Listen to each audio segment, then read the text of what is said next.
বান্ধবীর বিয়েতে গিয়ে দেখি বর আমার প্রেজেন্ট বয়ফ্রেন্ড। আমার বুকটা দুঃখ করে কেঁপে উঠল, হৃৎপিণ্ডটা থেমে গেছে। আমি বাকরুদ্ধ হয়ে তাকিয়ে আছি।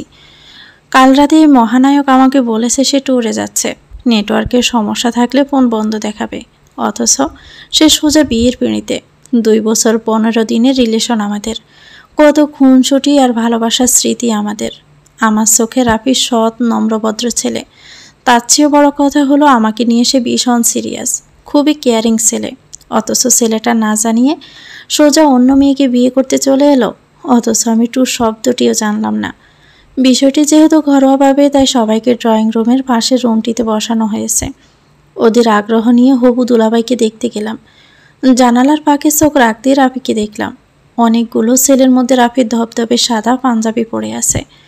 রাফি বলেছিল রাতের গাড়িতে এসে চট্টগ্রাম যাচ্ছে, অথচ সে সিরাজগঞ্জে। ভাবলাম বন্ধুর বিয়েতে হয়তো এসেছে। পাশে থাকা নীলিমাকে দেখলাম বর কোনটারে। নীলিমা অনিমার ছোট বোন। সে হাতের ইশারায় দেখালো রাফিকে। আমি পুরো কনফিডেন্ট ছিলাম যে রাফি বর হতেই পারে না। নীলিমা বলল, চলো ভিতরে চলো। আমি বললাম, আমার ওয়াশরুমে যেতে হবে, তুমি যাও, আমি পরে আসছি। ও চলে গেল। পায়ের তলাটা যেন সুপার গ্লো দিয়ে লাগানো হয়েছে আমার, ওখান থেকে সরতেই পারছি না। শরীরের সমস্ত শক্তি যেন কেউ চষে নিল। পুরো পৃথিবীটা যেন ঘুরতে লাগলো। আমি নড়তে পারছি না। এত ভালোবাসার মানুষটা না জানিয়ে বিয়ে করতে চলে এলো, কিন্তু কেন? আজ অনিমার বিয়ে। অনিমা আমার স্কুল জীবনের বান্ধবী, খুবই ঘনিষ্ঠ বন্ধুত্ব আমাদের। অনিমার বাবাও আমার বাবার ক্লোজ ফ্রেন্ড। বাবার জব ট্রান্সফারের সাথে আমরাও শিফট হতে হয়েছে ঢাকায়, তাই দেখা সাক্ষাৎ কমই হয়, তবে কথা হয় প্রতিদিন। সকালে ঘুম থেকে উঠে জানতে পারলাম অনিমাকে পাত্রপক্ষ দেখতে আসবে, পছন্দ হলেই বিয়ে। তাই আমরা যেন এখনই ঢাকা থেকে সিরাজগঞ্জে চলে আসি। বেস্ট ফ্রেন্ডের বিয়ে বলে কথা, না এসে কি পারি? চলে আসলাম। ওদিকে রাফিকে বলতে পারিনি, কারণ তার ফোন সুইচ অফ বলছিল। রাফিকে দেখে মনটাই আমার মানছে না। রাফি আমাকে ভীষণ ভালোবাসে, এমন কাজ সে করতেই পারে না। আমি পরপর কয়েকবার ফোন করলাম, কিন্তু ফোন সুইচ অফ বলছে। আমি তড়িঘড়ি করে অনিমার কাছে গেলাম। ওর মুখটাতে লাজুক লাজুক ভাব ফুটে উঠেছে। আমাকে দেখে মুখটা নিচু করলো। অন্য সময় হলে হাসি ঠাট্টা দুটো কথা বলতাম হয়তো, কিন্তু এই মুহূর্তে আমার অন্তর পুড়ে ছাই ছাই হয়ে যাচ্ছে। নিজের চোখকে ভুল প্রমাণিত করতে অধীর আগ্রহে ওকে জিজ্ঞেস করলাম, তোর বরের নাম কী রে? অনিমা বলল, তা তো মনে নেই, তুই বর দেখেছিস শিনু? আমার নাম সিনথিয়া। ও ভালোবেসে আমাকে শিনু বলেই ডাকে। আমি নিজের যন্ত্রণা, চোখের জল লুকাতে সোরের মতো সাহনি করছি, আর ডোক গিলে অনেক কষ্টে কোনো রকমে কথা বলছি। কেন, তুই দেখিসনি? গর্ভবতী মানুষের মধ্যে কি আর তাকানো যায়? লজ্জা লাগে না বল? আমি জানি অনিমা লাজুক স্বভাবের মেয়ে। ওর বোকা কথা, লাজুকতা আমার ভালো লাগলেও আজকে কেন জানি অসহ্য, অসহনীয় লাগছে। এত ন্যাকামির কি আছে? আমি বিরক্তি নিয়ে বললাম, নিজের বর না দেখে রেজিস্ট্রি পেপারে সাইন করেছিস? পাগল নাকি? যাকে, নাম কি ছেলের? ড্রয়ারে ছেলের বায়োডাটা রাখা আছে, দেখ। আমি তড়িঘড়ি করে উঠে ড্রয়ার খুললাম। মন প্রাণ দিয়ে চাইছি আমার রাফি যেন না হয়। আমি তখনও ভাবছি রাফির কোনো আত্মীয়ের বিয়েতে হয়তো ও এসেছে। নীলিমা ছোট, ওর হয়তো বর চিনতে ভুল হয়েছে, কিন্তু আমার ধারণা ভুল প্রমাণিত হলো। ছেলের নাম রায়হান রাফি, আর ওরই ছবি দেওয়া। আমি বরফের মতো জমে গেলাম, সহ্য করতে পারছিলাম না। গোসল করার নাম করে ওয়াশরুমে ঘন্টা খানিক কাঁদলাম, চোখ মুখ ফুলে একাকার। রাফির কথা অনুকে বলা হয়নি, কারণ ও প্রেম ভালোবাসা পছন্দ করতো না। ও জানলে আমার সাথে কথা বলা বন্ধ করত, তাই আর বলিনি। পুরো 1.5 ঘন্টা পর আমি ওয়াশরুম থেকে বের হলাম। শুনলাম একটু পর বিয়ে পড়াবে, কাজে এসেছে। অনিমার তেমন সাজগোজ পছন্দ না, সাজানোর দায়িত্বটা আমার উপরেই পড়ল। খুব সাদামাটাভাবেই সাজালাম। মেরুন কালারের জামদানি, হালকা করে লিপস্টিক আর একটু চিকন কালিতে চোখটা এঁকে দিলাম। গলায় একটা পাতলা চেন, ডায়মন্ডের লকেটটা সূক্ষ্ম চেনটাকে অবলম্বন করে আঁকড়ে ধরে আছে। বর্ষা গলাটায় মাঝখানে পাথরটা ঝিলিক দিয়ে উঠছে। তবু অনিমাকে একদম পরীর মতো লাগছে। আমার ভিতরটা তখন আগুনে দগ্ধ। এই যন্ত্রণা যে পাইনি সে কোনো দিনও বুঝতে পারবে না। আমি আসার আগে ওদের কাগজ কলমে বিয়ে হয়ে গেছে, শুধু ধর্মীয়ভাবে বিয়েটা বাকি। আমি চাইলে রাফির মুখোমুখি হতেই পারি, কেন করলো এমনটা জানতে চাইতে পারি, কিন্তু ইচ্ছেটা আমার মরে গেছে। যে ভালোবাসার প্রতিশ্রুতি দিয়ে লুকিয়ে বিয়ে করতে আসে তার মুখোমুখি আমি কোনোদিনও হব না। আজ অনিমাকে নিয়ে গেলে সকালের গাড়িতেই ঢাকায় চলে যাব, সব ভুলে যাব। চোখ দুটো ভীষণ যন্ত্রণা করছে, যতটা পারছি লোকচক্ষুর আড়াল হয়ে থাকছি। মাগরিবের আজান হলো, নামাজ শেষে সবাই ড্রয়িং রুমে গেল।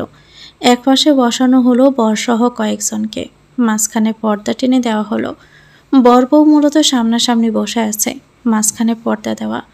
অনেক জোরাজুরিতে আমাকেও বসতে হলো কনের পাশে। বুকের ব্যথায় আমি জর্জরিত। কাজী তখন বিয়ে পড়াচ্ছেন, আমার চোখের পানি টাইটম্বুর। চোখের পানি লুকাতে মাথায় কাপড় টেনে নিলাম। ওপাশ থেকে কাজী খুতবা পাঠ করে নিলেন। তারপর বিয়ের নিয়ম অনুযায়ী যখন বললেন, বলো মা কবুল। অনিমা তখন চুপ করে রইল। পাশে বসে থাকা অনিমার ভাবি অনিমার মাথায় হাত বুলিয়ে দিয়ে বলল, কবুল বল। অনিমা হু হু করে কাঁদল। আমার বুকটা যন্ত্রণায় ক্রমশই ভারী হয়ে উঠছে, হাত পা কাঁপছে, চোখের পানিতে ভিজে উঠছে আমার ওড়না। সবাই ভেবে নিচ্ছে বান্ধবীর জন্য বুক বাসাচ্ছি, ওর সাথে সবাই আমাকেও সান্ত্বনা দিচ্ছে, কিন্তু কেউ আমার বুকের ব্যথাটা দেখছে না। অনিমা 3 বার কবুল বলা শেষ করলো। কাজে যখন রাফিকে কবুল বলতে বলল, আমার জানটা মনে হয় বেরিয়েই যাবে এখন। ওপাশ থেকে কাজে বলে উঠল, বলো বাবা কবুল। আমার ভালোবাসার মানুষটা পরপর 3 বার বলল, আলহামদুলিল্লাহ কবুল। আমার ভিতরটা শূন্য হয়ে গেল, হারিয়ে গেল আমার রাফি। বিষাক্ত তীর যেন একের পর এক আমার বুকে বিদ্ধ হলো, আমার বুকটা এপর ওপর করে দিল। আমি চিরদিনের জন্য তাকে হারিয়ে ফেললাম। অনিমা হু হু করে কাঁদছে, ভাবি সাসি আম্মা ওকে বোঝাচ্ছে। ঠিক তখনই পর্দার ওপাশে গলা খাকড়ি দিল। কেউ একজন বলল, বর ওপাশে যাবে। পর্দা ঠেলে এপাশে কেউ এলো, এর রাফি। আমি মাথায় কাপড়ের সাথে মুখটা ঢেকে নিলাম। রাফিকে দেখে সাসি আম্মা চলে গেলেন, আমিও পিছিয়ে গেলাম। নিজেকে ডেকে ফেললাম রুমের পর্দার আড়ালে। অনিমার কন্দনরত মুখটা তখন পাতলা পিনপিনে দোপাট্টায় ঢাকা। রাফি সোজাসুজি অনিমার সামনে দাঁড়ালো। অনিমার কান্নার দরুন হিসকি উঠে গেছে। রাফি পূর্ণ অধিকারে নির্দ্বিধে 2 হাতে দোপাট্টা তুলে ধরল। চাঁদের মতো মুখটা তখন কান্নায় ভেজা। রাফি মনে মনে কিছু বলল, মনে হলো দোয়া করছে। তারপর 2 হাতের আঁচলে অনিমার মুখ রেখে কপালে চুমু খেলো রাফি। অনিমার মুখটা তখন লজ্জায় গোলাপি রং ধারণ করেছে, আর আমার মুখটা বিষাক্ত সবলে হলো নীল। আমি আবারও দৌড়ে গেলাম ওয়াশরুমে। ঝর্ণা ছেড়ে বসে রইলাম কতক্ষণ তা সত্যি আমার জানা নেই। অনিমাকে বিদায় দেওয়া হলো। আমিও আর বের হইনি, কারণ রাফির মুখোমুখি আমি হতে চাই না। বোরের গাড়িতে টাকা ফিরতে চাইলাম, কিন্তু অনিমা খবর পাঠিয়েছে আমাকে আর নীলিমাকে যেন সকাল সকাল পাঠাই। অনেক সলসুতা দিয়েও বাঁচতে পারলাম না, তাই আমার আর নীলিমাকে সকাল সকাল পাঠানো হলো। না চাইতেও আরেকবার ফেসে গেলাম। নীলিমা বোরকা পরে, তাই ওর একটা বোরকা পরে নিলাম। সবাইকে বললাম নীলিমা ছোট, তবুও নিকাব পরে যাবে, আর আমি ড্রেস পরে যাব, ভালো দেখাবে না বিষয়টা, তার চেয়ে বোরকা পরেই যাই। রাফি কখনো বোরকা পরা দেখেনি আমাকে, নিকাবে তো নয়ই, তবুও যদি কথা হয় রাফি ঠিকই বুঝবে আমি কে। রাফির মুখোমুখি হলে কি হবে, এই ভাবতে ভাবতে রাস্তা পুড়িয়ে গেল। রাফির কাজে নিল আমাদের অনিমার কাছে নিয়ে যেতে। আমি ঘরে ঢুকলাম, অনিমা আমার দিকে তাকিয়ে রইল। কখনো বোরকা না পড়ার কারণে অনিমা হয়তো চিনতেই পারছে না। আমি নিকাব তুললাম, সে সোজা এসে আমাকে জড়িয়ে ধরল।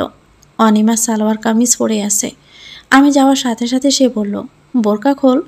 আমি না করলাম। ও একটু অবাক হলো হয়তো, তারপর অন্য কথায় গেলাম। পার্লারে সাজাতে চেয়েছিল রে সিনু, কিন্তু তুই তো জানিস আমি কেমন, আমারও তো সাজগোজ পছন্দ না। বলেছি সাজবো না, অন্যের কাছে শাড়ি পরতে লজ্জা লাগে, তাই তুই পরিয়ে দে। ও আমাকে নীল রঙের শাড়ি হাতে দিল। দরজা জানালা বন্ধ করে লাইট জ্বেলে দিল। ব্লাউজ পেটিকোট পরে অনিমা আমার সামনে এলো, বলল তাড়াতাড়ি পড়া, সবাই আসার আগে। আমার প্রথমেই চোখ পড়ল অনিমার গলায়। দবদবে গলার পাশে গোল গোল হয়ে রক্ত জমে আছে। অনিমা আমার চোখে সে লজ্জাই পেল, সাথে সাথে আমার রক্ত চলকে উঠল। বুকের মধ্যে জ্বর শুরু হলো। আমার একান্ত কাছের মানুষটা অন্য কাউকে স্পর্শ করেছে, আমাকে এটাও দেখতে হচ্ছে। চোখটা সরিয়ে নিলাম। শাড়ির কুচি করতে করতে গিয়ে একরকম অসংখ্য দাগ আমার চোখে পড়ল। সে যে তাকে গভীরভাবে শুয়েছে তা বুঝতেই পারলাম। দুচোখ পেটে রক্ত বের হবে যেন, তবু আমি চুপচাপ শাড়ি পরালাম। আমি ভালোবাসার মানুষটাকে চোখের সামনে অন্যের হতে দেখলাম। কবুল বলতে শুনলাম, ভালোবাসার স্পর্শ দিতে দেখলাম, আবার স্পর্শের চিহ্নগুলোও দেখলাম। তার বউ দেখলাম, বউয়ের বেজা চুল দেখলাম। আমার তো হৃদয় পুড়ে ছারখার, আমার সমস্ত শরীর আগুনের মতো পড়ছে। আমি শ্বাস নিতে পারছিলাম না। অনেকক্ষণ পর পুরো অসুস্থই হয়ে গেলাম। অনিমা আমাকে স্যালাইন খাওয়ালো। নিজের শরীরের ভার আমি টানতে না পেরে ফুলের সাজানো বিছানায় শুয়ে পড়লাম। চোখের পানিতে ভিজল আমার ভালোবাসার মানুষের বালিশ। সে কি কখনো জানবে? জানলেও কি বুঝবে আমার কতটা যন্ত্রণা হয়েছে? জেনে বুঝে কেন এমনটা করলো সে? কত স্বপ্ন তো রাফি আমাকে দেখিয়েছিল, তাহলে সে এত বড় বিশ্বাসঘাতকতা কেন করলো? বিয়ে করতে পারবে না, অন্যত্র বিয়ে করবে আমাকে জানাতো, কিন্তু লুকিয়ে চুকিয়ে কেন বিয়েটা করলো? চাইলেই তো সামনাসামনি হতে পারি, কিন্তু বান্ধবীর সুখের ঘর আমি ভাঙতে চাই না, তাই চুপ করেই রইলাম। এরই মধ্যে রাফি একবার অনিমার কাছ থেকে ঘুরে গেল। আমি অসুস্থ আর ঘুমিয়েছি ভেবে আর সাক্ষাৎ হলো না। বাড়ি ভর্তি মানুষের ভিড়ে রাফির আর সময় হলো না উপরের ঘরে আসার, মুখোমুখি হতেও হলো না। অসুস্থই আমাকে নিয়ে বাবা মা দ্রুত ঢাকায় ব্যাক করলেন। আমি সহ্য করতে না পেরে জ্ঞান হারালাম। 2 দিন হাসপাতালে ভর্তি রইলাম। যেদিন ফিরলাম সেদিন রাতে ফোনের স্ক্রিনে বেশি উঠল কলিং রাফি। ফোন ধরলাম না, কয়েকবার ফোন বাজলো। রাত 10টায় মেসেজ এলো। মেসেজ ওপেন করেই আমি ঘেমে উঠলাম। মেসেজে লেখা ছিল, প্লিজ বেলকুনিতে আসো, আমি তোমার বাসার নিচে দাঁড়িয়ে আছি। আমি তখন তরতর করে ঘামছি, কারণ বাবা বাসার নিচে গেছে 5 মিনিট আগে। রাফির এই বাসার নিচে আসা নতুন কিছু নয়। এর আগে অনেক রাতেই আমি আর রাফি ফোনে কথা বলেছি। সে বাসার নিচে দাঁড়িয়ে থেকেছে আর আমি বেলকুনিতে। কিন্তু সেই দিনের রাফির পরিচয় ছিল শুধু একজন পুরুষ, তাকে কেউই চিনত না। তবে আজ রাফির অন্য একটি পরিচয় আছে, ও অনিমার হাজব্যান্ড। আমার বাবা মা তাকে এই পরিচয়েই চেনেন। সুতরাং এত রাতে আমার বাসার নিচে আমার বান্ধবীর বরকে দেখে অবশ্যই বাবা সহজভাবে নেবেন না। মাথা কাজ করছিল না, থম মেরে কিছুক্ষণ বসেছিলাম। অজানা আতঙ্কে আমি বারবার গেমে যাচ্ছিলাম। যে মানুষটা কয়েকটা দিন আগে লুকিয়ে বিয়ে করলো, আমাকে মশলার মতো পিষে পিষে এখন এসেছে আমার বাসার নিচে ঢং করতে। ঢঙেরও তো একটা লিমিট আছে। যন্ত্রণায় যন্ত্রণায় জর্জরিত সর্বাঙ্গ আমার। তাকে সামনে থেকে দেখার মতো অসহনীয় যন্ত্রণা অবশ্যই দুটো হবে না। তার সামনে গিয়ে আমি কি বলবো? কোনো ভাষা নেই আমার। ওদিকে ফোনের ওপর ফোন বেজেই চলছে।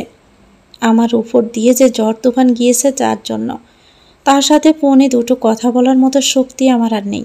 যারা এই পরিস্থিতিতে পড়েছেন তারাই বুঝবেন, যে মানুষটা প্রতারণা করে সেই মানুষের স্বর আর তার মুখোমুখি হওয়া কতটা বেদনার। অনেক ভেবে চিন্তে কাঁপা কাঁপা হাতে রিপ্লাই করলাম, আমি বাসায় নেই, অন্যদিন দেখা করি। রাগ করেছে সোনা? প্লিজ একটুখানি দেখে চলে যাব, তোমাকে না দেখলে আমার ঘুম হয় না। হ্যাঁ, আমি মেসেজ পড়ে শিহরিত। নাটকবাজ কোথাকার। কথায় মনে হচ্ছে কিচ্ছু হয়নি, সব আগের মতোই আছে। তবে যে পোড়া পড়েছি তাতে আমার ভিতরে ঘা ধরে গেছে। এই গায়ের জ্বালা কোনো সলসুতো মিষ্টি কথাতে মিটবে না। আমি শুধু আজকে বাঁচার জন্য তাল মিলিয়ে রিপ্লাই দিলাম, তুমি তো বলেই গেছো নেটওয়ার্ক প্রবলেম হতে পারে। রাগ করবো কেন? তুমি নেই বলেই আমি আন্টির বাসায় এসেছি, এখন চলে যাও, অন্যদিন দেখা করব। ও রিপ্লাই দিল, কাল অবশ্যই দেখা করবে, আমার যেন আবার আসতে না হয় এখানে। আমি সেদিন চিন্তায় সারা রাত ঘুমাতে পারলাম না। কাল কি হবে? কাল যদি দেখা না করি তাহলে যদি ও আবার এখানে আসে, আর যদি বাবা দেখে ফেলে, তিল থেকে তাল হবে, মান সম্মানও যাবে। সবাই হয়তো আঙ্গুল তুলবে আমার দিকেই। নিজের মনের সাথে বোঝাপড়া করলাম, আচ্ছা সব বাদ দিয়ে যদি দেখা করি তাহলে কি হবে? সব সত্যি বলবো? সত্যি বললে কি হবে? সত্যি বলবো নাকি ও কি কি বলে সেটা শুনবো? ওই বা কোনো স্বাভাবিক দেখাতে চাইছে কেন? কি চায় ও? এসব চিন্তা আমাকে কুড়ে কুড়ে খাচ্ছে। সারাটা রাত নির্ঘুমে কেটে গেল। যতটুকু সুস্থ হয়েছিলাম, নিজেকে শক্ত করেছিলাম, তাও এখন নড়বড়ে। এতক্ষণ যন্ত্রণায় পড়ছিলাম, আর এখন ভয় পাচ্ছি, মান সম্মানের ভয়। কখন যে কে দেখে ফেলে, কখন যে কার প্রশ্নের সম্মুখীন হতে হবে। সারাদিন ভেবে চিন্তে সিদ্ধান্ত নিলাম রাফির মুখোমুখি হব। ভালোবাসার মানুষ আর বিশ্বাস দুটোই আমি হারিয়েছি।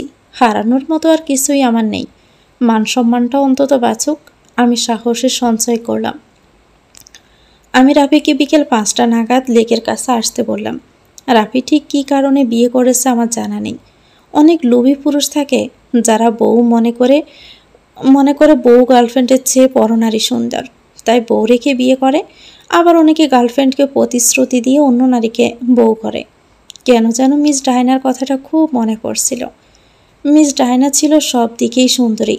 তার স্বামী যখন পরকীয়ার কথা তার কাছে স্বীকার করেছিল, এরপরে সে একটি গাউন পরে লন্ডনের একটি প্রোগ্রামে গিয়েছিল। ড্রেসটিকে রিভেন্স ড্রেস বলা হয়। তিনি তার পার্সোনাল মেকআপ আর্টিস্টকে বলেছিলেন, আজ তাকে যেন এমনভাবে সাজানো হয় যাতে সবাই বলে আমি বেস্ট। আমার হাজব্যান্ড আমাকে চুজ করেনি, দোষটা আমার না, তার। রিভেন্স আসলে এভাবেই নিতে হয়। নিজেকে দুর্বল করে নয়, নিজেকে বেস্ট করে গড়ে তুলে রিভেন্স নিতে হয়। আমি সূত্রটি ফলো করলাম।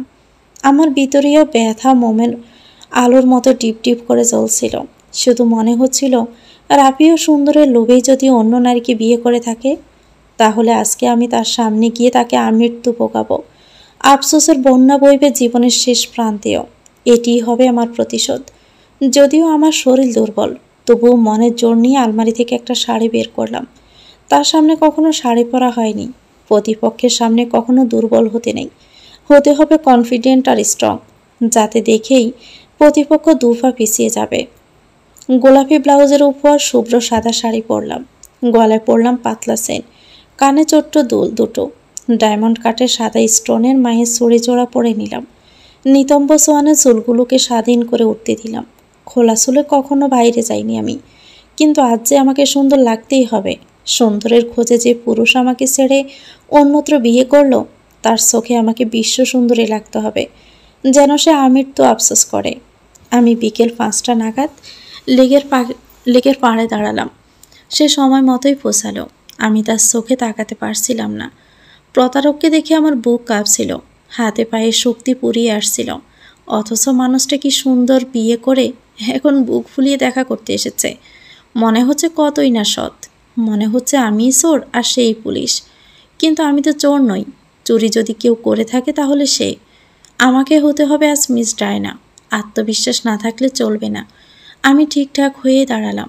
চাইলাম সবচেয়ে মিষ্টি করে কথা বলবো, যাতে মনে হয় আমার সেই মিষ্টি মেয়ে পৃথিবীতে দ্বিতীয়টা নেই। তারপর না আসল খেলা, সব কষ্টের হিসেব আমি নিব। রাফি এলো। আমি সালাম দিলাম। সে উত্তর দিল। তার চোখ দেখে বুঝলাম সে মুগ্ধ নয়নে তাকিয়ে আছে। লুবি প্রতারক, চ্যাবলা কোথাকার। মনে মনে বলতে এই ভাবনার ছেদ গটিয়ে সে বলল, তোমাকে খুব সুন্দর লাগছে। তোমার চুলগুলো এত লম্বা, এত সুন্দর। মনে মনে নিজেকে নোবেল দিচ্ছি। Plan successful. দেখ কেমন লাগে এখন। আমি ঠোঁট বাঁকিয়ে হাসলাম। তারপর বললাম, আরে না, কি যে বলো না। সে চোখের পলক না ফেলে বলল, অপসরি। আমি মনে মনে ভাবলাম, মানুষের কত রূপ, কত সুন্দর মিথ্যে বলে অবলীলায় এক নারীকে বিয়ে করে অন্য নারীর সৌন্দর্যের বর্ণনা করছে। আমার মনটা আবারও খারাপ হয়ে গেল। তবুও সত্যির মুখোমুখি আমি হবই। আমি বললাম, রাফি, তোমাকে একটা কথা বলবো। প্রতিউত্তর পাওয়ার আগেই পিছন থেকে একটা কালো গাড়ি এসে থামলো আমাদের সোজাসুজি। গাড়ি থেকে কয়েকজন নামলো। সমস্ত শরীর কালো পোশাকে ঢাকা, মুখ দেখার উপায় নেই, কালো মুখোশে বাঁধা। তারা আমাদের দিকে এগিয়ে এলো। কিছু বোঝার আগে তারা কিছু একটা স্প্রে করলো। রাফির সাথে কিছুক্ষণ দস্তাদস্তি হলো। এক পর্যায়ে ওরা রাফিকে গাড়িতে তুলে নিল।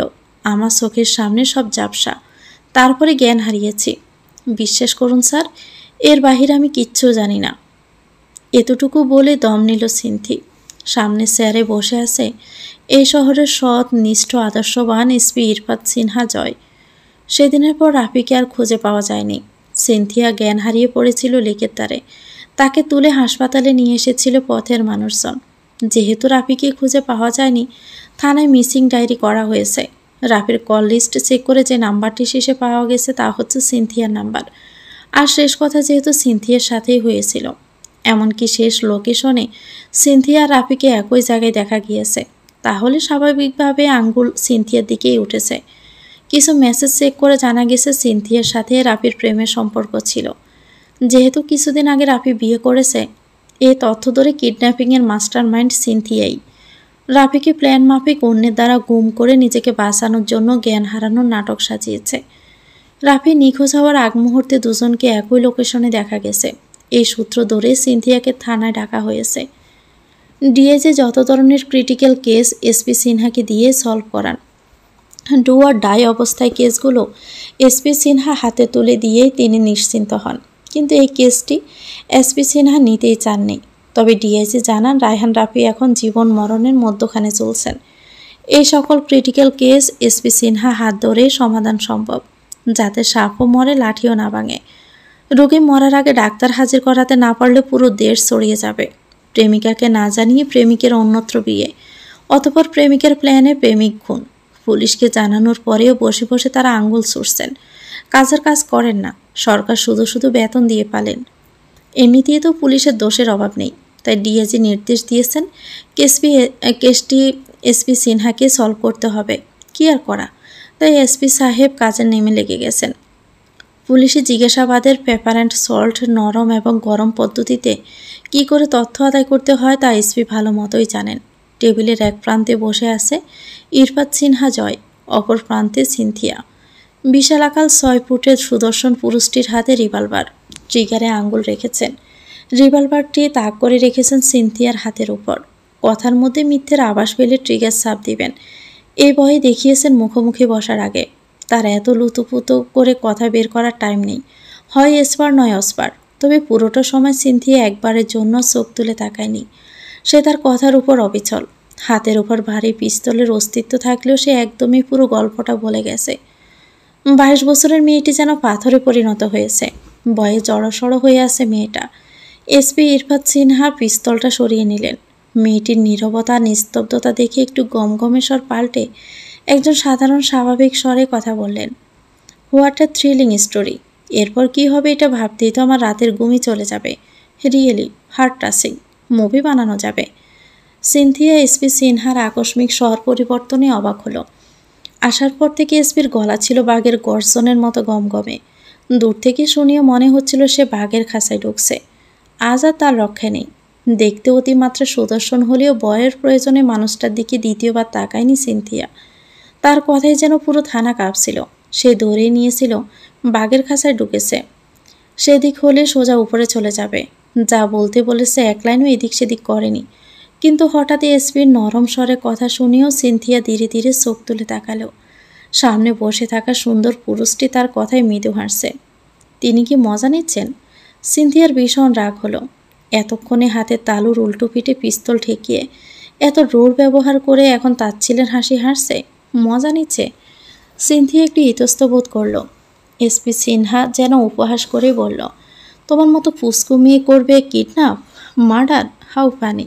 কোত্থেকে এসব ধরে নিয়ে আসে আমাদের ডিএজি সাহেব? শুধু সময় নষ্ট। You can go now miss Cinderella. SP ইরফাতের এমন কথায় সিনথিয়ার মুখ কালো হয়ে গেল। কেমন মানুষ, ঘন্টার মধ্যে কত রূপ দেখাচ্ছে। এই তো ভয় দেখাচ্ছে। ইমোশনাল গল্প শুনে মজা নিচ্ছে, আবার তাচ্ছিল্য করছে, উপহাস করছে। কথা বলার ইচ্ছে না থাকলেও সিনথিয়া বলল, সিন্ড্রেলা না সিনথিয়া। আপাতত তুমি সিন্ড্রেলা। সিন্ড্রেলার গল্প শুনেছ? আশা করি জানো এই কেসের সিন্ড্রেলা তুমি। শতভাগ ক্লু যখন মিলে যাবে, তার মানে জুতো তোমার পায়ে যখন লেগে যাবে, থানায় তুলে নিয়ে আসবো মিস সিন্ড্রেলা। সিনথিয়া বোকা বনে গেল। কেমন রোগ রে বাবা, এই বললো আমাকে দ্বারা কিডন্যাপ সম্ভব না, উপহাস করলো। আবার বলছে জুতো তোমার পায়ে লাগলেই তুমি সিন্ড্রেলা, মানে আমি কিডন্যাপার। ছেড়ে দিল না, ধরেও রাখলো না। এ কেমন মানুষ? ক্লান্ত শরীর নিয়ে না চাইতে ঘুমে তলিয়ে গেল সিনথিয়া। এত প্রেশার সে নিতে পারছে না। কি অন্যায় করছিল সে? ভালোই তো বেশি ছিল শুধু। এখন সব দিক দিয়ে সে ফেসে আছে। এ বেড়াজাল থেকে সে কোনোভাবেই বের হতে পারছে না। ওইদিকে বস্তির ময়লা স্তূপে অজ্ঞান পুরুষের মরদেহ পাওয়া গেছে। লাশ উদ্ধার করে ল্যাবে পাঠানো হয়েছে। লাশের পকেট থেকে বেরিয়েছে একটি ফোন, আর ফোনের ভিতর সিম কার্ড। সিম কার্ডটি কার নামে রেজিস্ট্রি করা সেটা নিশ্চিত করতে পাঠানো হয়েছে। সর্বশেষে জানা যায় সিমটি সিনথিয়া নামে রেজিস্ট্রি করা। যেহেতু রাফি নিখোঁজ, সাথে মরদেহের ফোনে সিনথিয়ার সিম কার্ড। পুলিশ সদস্য সবাই ভেবেই নিল সিনথিয়াই মাস্টার মাইন্ড। এসপি ইরফাত সিনহার নির্দেশে সহকারী পুলিশ অফিসার সিনথিয়ার সচল নাম্বারে কল দিল। মিস সিনথিয়া বলছেন? জি। একটা অজ্ঞাত লাশ পাওয়া গেছে, আর সেই লাশের পকেটে থাকা ফোনে পাওয়া গেছে সিম কার্ড। সিম কার্ডটি আপনার নামে রেজিস্ট্রি করা, বুঝতে পারছেন আশা করি। ইরফাত সিনহা স্যার আপনাকে থানায় দেখা করতে বলেছেন, ঠিক সময়ের মধ্যেই চলে আসবেন। সিনথিয়ার হৃদস্পন্দন থেমে গেল, মাথার মধ্যে সব এলোমেলো হয়ে যাচ্ছে। কী সব হচ্ছে তার সাথে? যদি লাশটা রাফির হয়, পুরো পৃথিবীর কেউ তার ইমোশনাল গল্প বসে বসে শুনবে না, সবাই ভাববে সেই মার্ডারার। আইন চলবে, চাইবে প্রমাণ। সে কি করে বোঝাবে যার একটা পোকা মারারও সাহস নেই, আর সে কিনা করবে মার্ডার? তদন্ত শুরুর আগেই অজ্ঞাত লাশ উদ্ধার। লাশটি মূলত কার তা জানা যায়নি, কারণ মুখ ফুরোটোই থেতলে গেছে।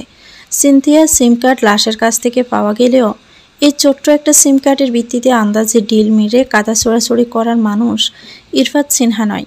যা হবে ডিএনএ টেস্টের রিপোর্ট পাওয়ার পরেই হবে। তার আগ মুহূর্ত অবধি মেয়েটি শতভাগ প্রাইভেসি দিবেন। মেয়ে মানুষের জীবন সাদা কাপড়ের ন্যায় শুভ্র সাদা, তবে একটু দাগ লাগলেই মোছার উপায় নাই। সত্য মিথ্যা যাচাই না করে যে অভিযোগ তোলা হয়, একবার তা রটে গেলে সে মেয়ের জীবন হয় দুর্বিষহ। তাই জেনে বুঝে অবশ্যই কোনো নিরপরাধ মেয়েকে অপরাধের কাঠগড়ায় দাঁড় করাবেন না ইরফাত সিনহা। ইনভেস্টিগেশন চলাকালীন সকল তথ্য গোপন থাকবে, এমনকি সিনথির সাথে যে রায়হান রাফির প্রেমের সম্পর্ক ছিল এটিও গোপন থাকবে। তবে এই সিদ্ধান্তের বিপক্ষে থানার ইন্সপেক্টর রিজভী শিকদার। সেই কথা ইরফাত সিনহার সামনে না বলতে পারলেও কানাঘুষা ঠিকই হয়েছে। তবে ইরফাত সিনহা নিজের সিদ্ধান্তে অটল। তার অভিজ্ঞ চোখ বলে সিনথি এই কেসের সাথে জড়িত নয়। মেন কালফ্রিট কোনো ক্লু রেখে কাজ করেনি, আর এত সূক্ষ্ম প্ল্যান সফল করা 22 বছরের তরুণীর পক্ষে সম্ভব নয়। ইরফাত সিনহা গত মাসের ফাইল চেক করছেন। 8টা ফাইলের মধ্যে 7টাই মিসিং কেস। 1 মাসের মধ্যে কয়েকটি জেলার 7 তরুণ নিখোঁজ। পরিবারের দেওয়া তথ্য অনুযায়ী কেউ চাকরির খোঁজে ঢাকায় এসেছেন, কেউ বা বিদেশ যাওয়ার উদ্দেশ্যে, তবে কারোই খোঁজ মেলেনি। ফাইল গত মাসের। এই থানার সকল দায়িত্ব রিজভী শিকদারের উপর, কিন্তু তিনি তো এই বিষয়ে কোনো কিছুই তাকে ইনফর্ম করেননি। ইরফাত সিনহা টেবিলের থাকা কোনো টেলিফোন তুলে নিলেন, রিজভী শিকদারকে ডাকলেন তার রুমে। এতগুলো মিসিং কেস, ফাইলগুলো অন্যান্য জেলা থেকে এসেছে। যেহেতু বেশিরভাগ তরুণ ঢাকাতে চাকরির খোঁজে এসে নিখোঁজ হয়েছে, সেহেতু ফাইলের কপি পাঠানো হয়েছে রিজভী শিকদারের কাছে, যা গত মাসে পাঠানো হলেও এই বিষয়ে ইরফাত সিনহাকে কিছুই জানানো হয়নি। রাগে শক্ত হয়ে আসছে তার সোয়াল। এরই মধ্যে রিজভী শিকদারের গলা দিয়ে শোনা গেল দরজার বাহিরে। দরজার বাহির থেকে অনুমতি চাইছেন। স্যার ডেকেছেন? চোখ মুখ শক্ত করে ইরফাত সিনহা বললেন, আসুন। দরজা ঠেলে ভিতরে এসে সম্মান প্রদর্শনকারী সেলুট দেয় রিজভী শিকদারকে। ফাইল ওপেন করে দিয়ে ইরফাত সিনহা বলেন, এগুলো কিসের ফাইল? রিজভী শিকদার হাতে তুলে নিলেন ফাইল। গত মাসে কয়েক জেলার ফাইল এসেছিল, সে খুলেও দেখেনি। ইরফাত সিনহা গম্ভীর গলা নিয়ে বললেন, ফাইল খুলেছিলেন? ইরফাত সিনহা সোয়াল শক্ত, কপাল ফুলে উঠে রগ মুষ্টি করে আসা হাত শোক এড়ালো না রিজভী শিকদারের। টেবিলের উপর ফাইল দেখিয়ে দাঁতে দাঁত চেপে ইরফাত সিনহা বলেন, ফাইল কত তারিখে এসেছে? তার চোখের ভঙ্গিমা দেখে গেমে ওঠেন রিজভী শিকদার। গম্ভীর হয়ে আসা পরিবেশ জ্বরের আভাস তা তিনি জানেন। আড়ালে আবডালে তিনি ইরফাত সিনহাকে নিয়ে সমালোচনা করলেও সামনে থেকে খুবই ভয় পান। রিজভী শিকদার মাথা নিচু করে উত্তর দিলেন, গত মাসে। এ বিষয়ে ইনভেস্টিগেশন করেছেন? রিজভী শিকদার চুপ হয়ে যান। তার দেওয়ার মতো কোনো উত্তর নেই।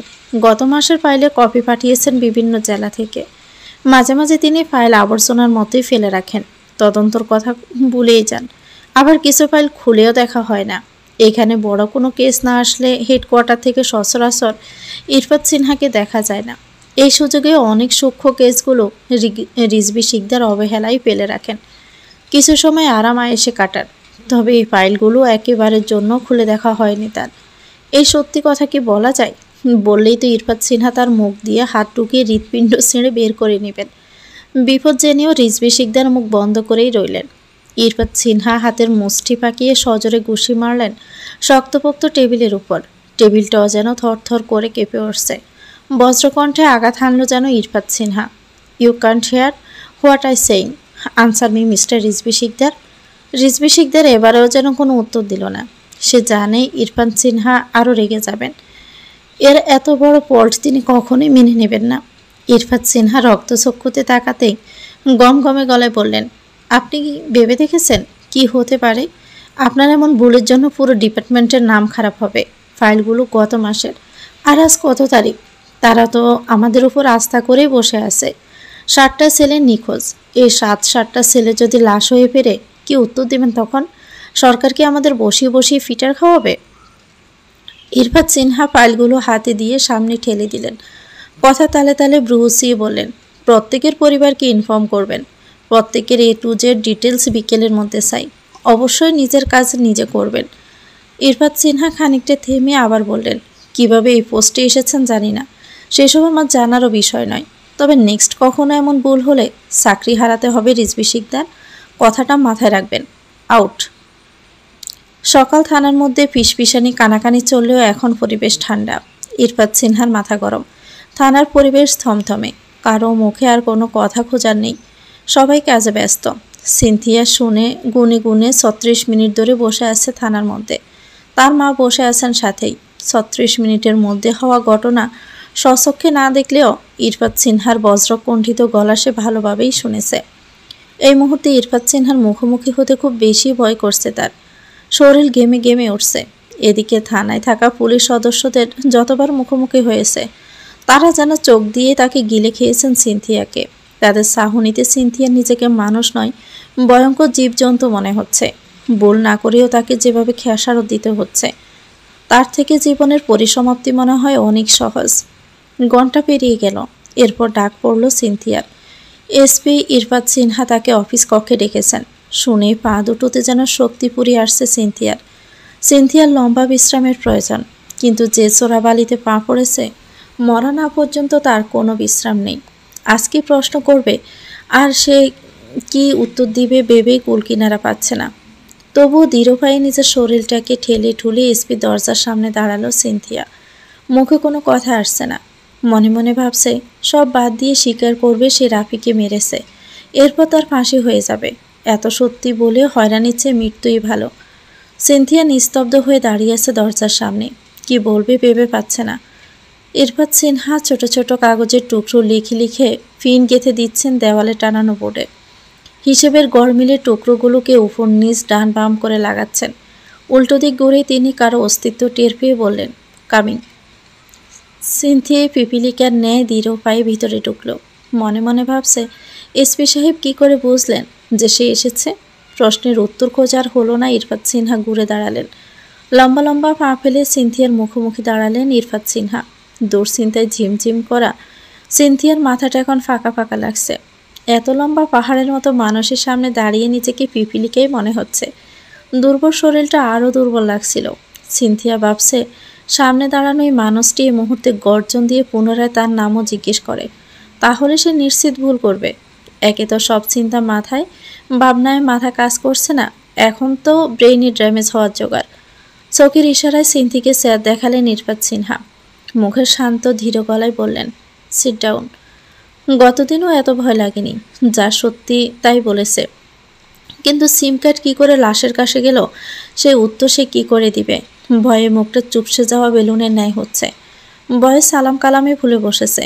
ভয়ে সব গুলিয়েও যাচ্ছে। টেবিলের উপরে বসা মানুষটিকে সে আরও একবার দেখতে চায় না, তাই মাথা নুইয়ে ফেলল সে। কিন্তু অপর পাশের মানুষটা ভয়ের বদলে আশ্বাস দিলেন, be normal, I know you are a strong girl. যা বলবো শুধু ঠিকঠাক উত্তর দিবে, ভয়ের কিছু নেই।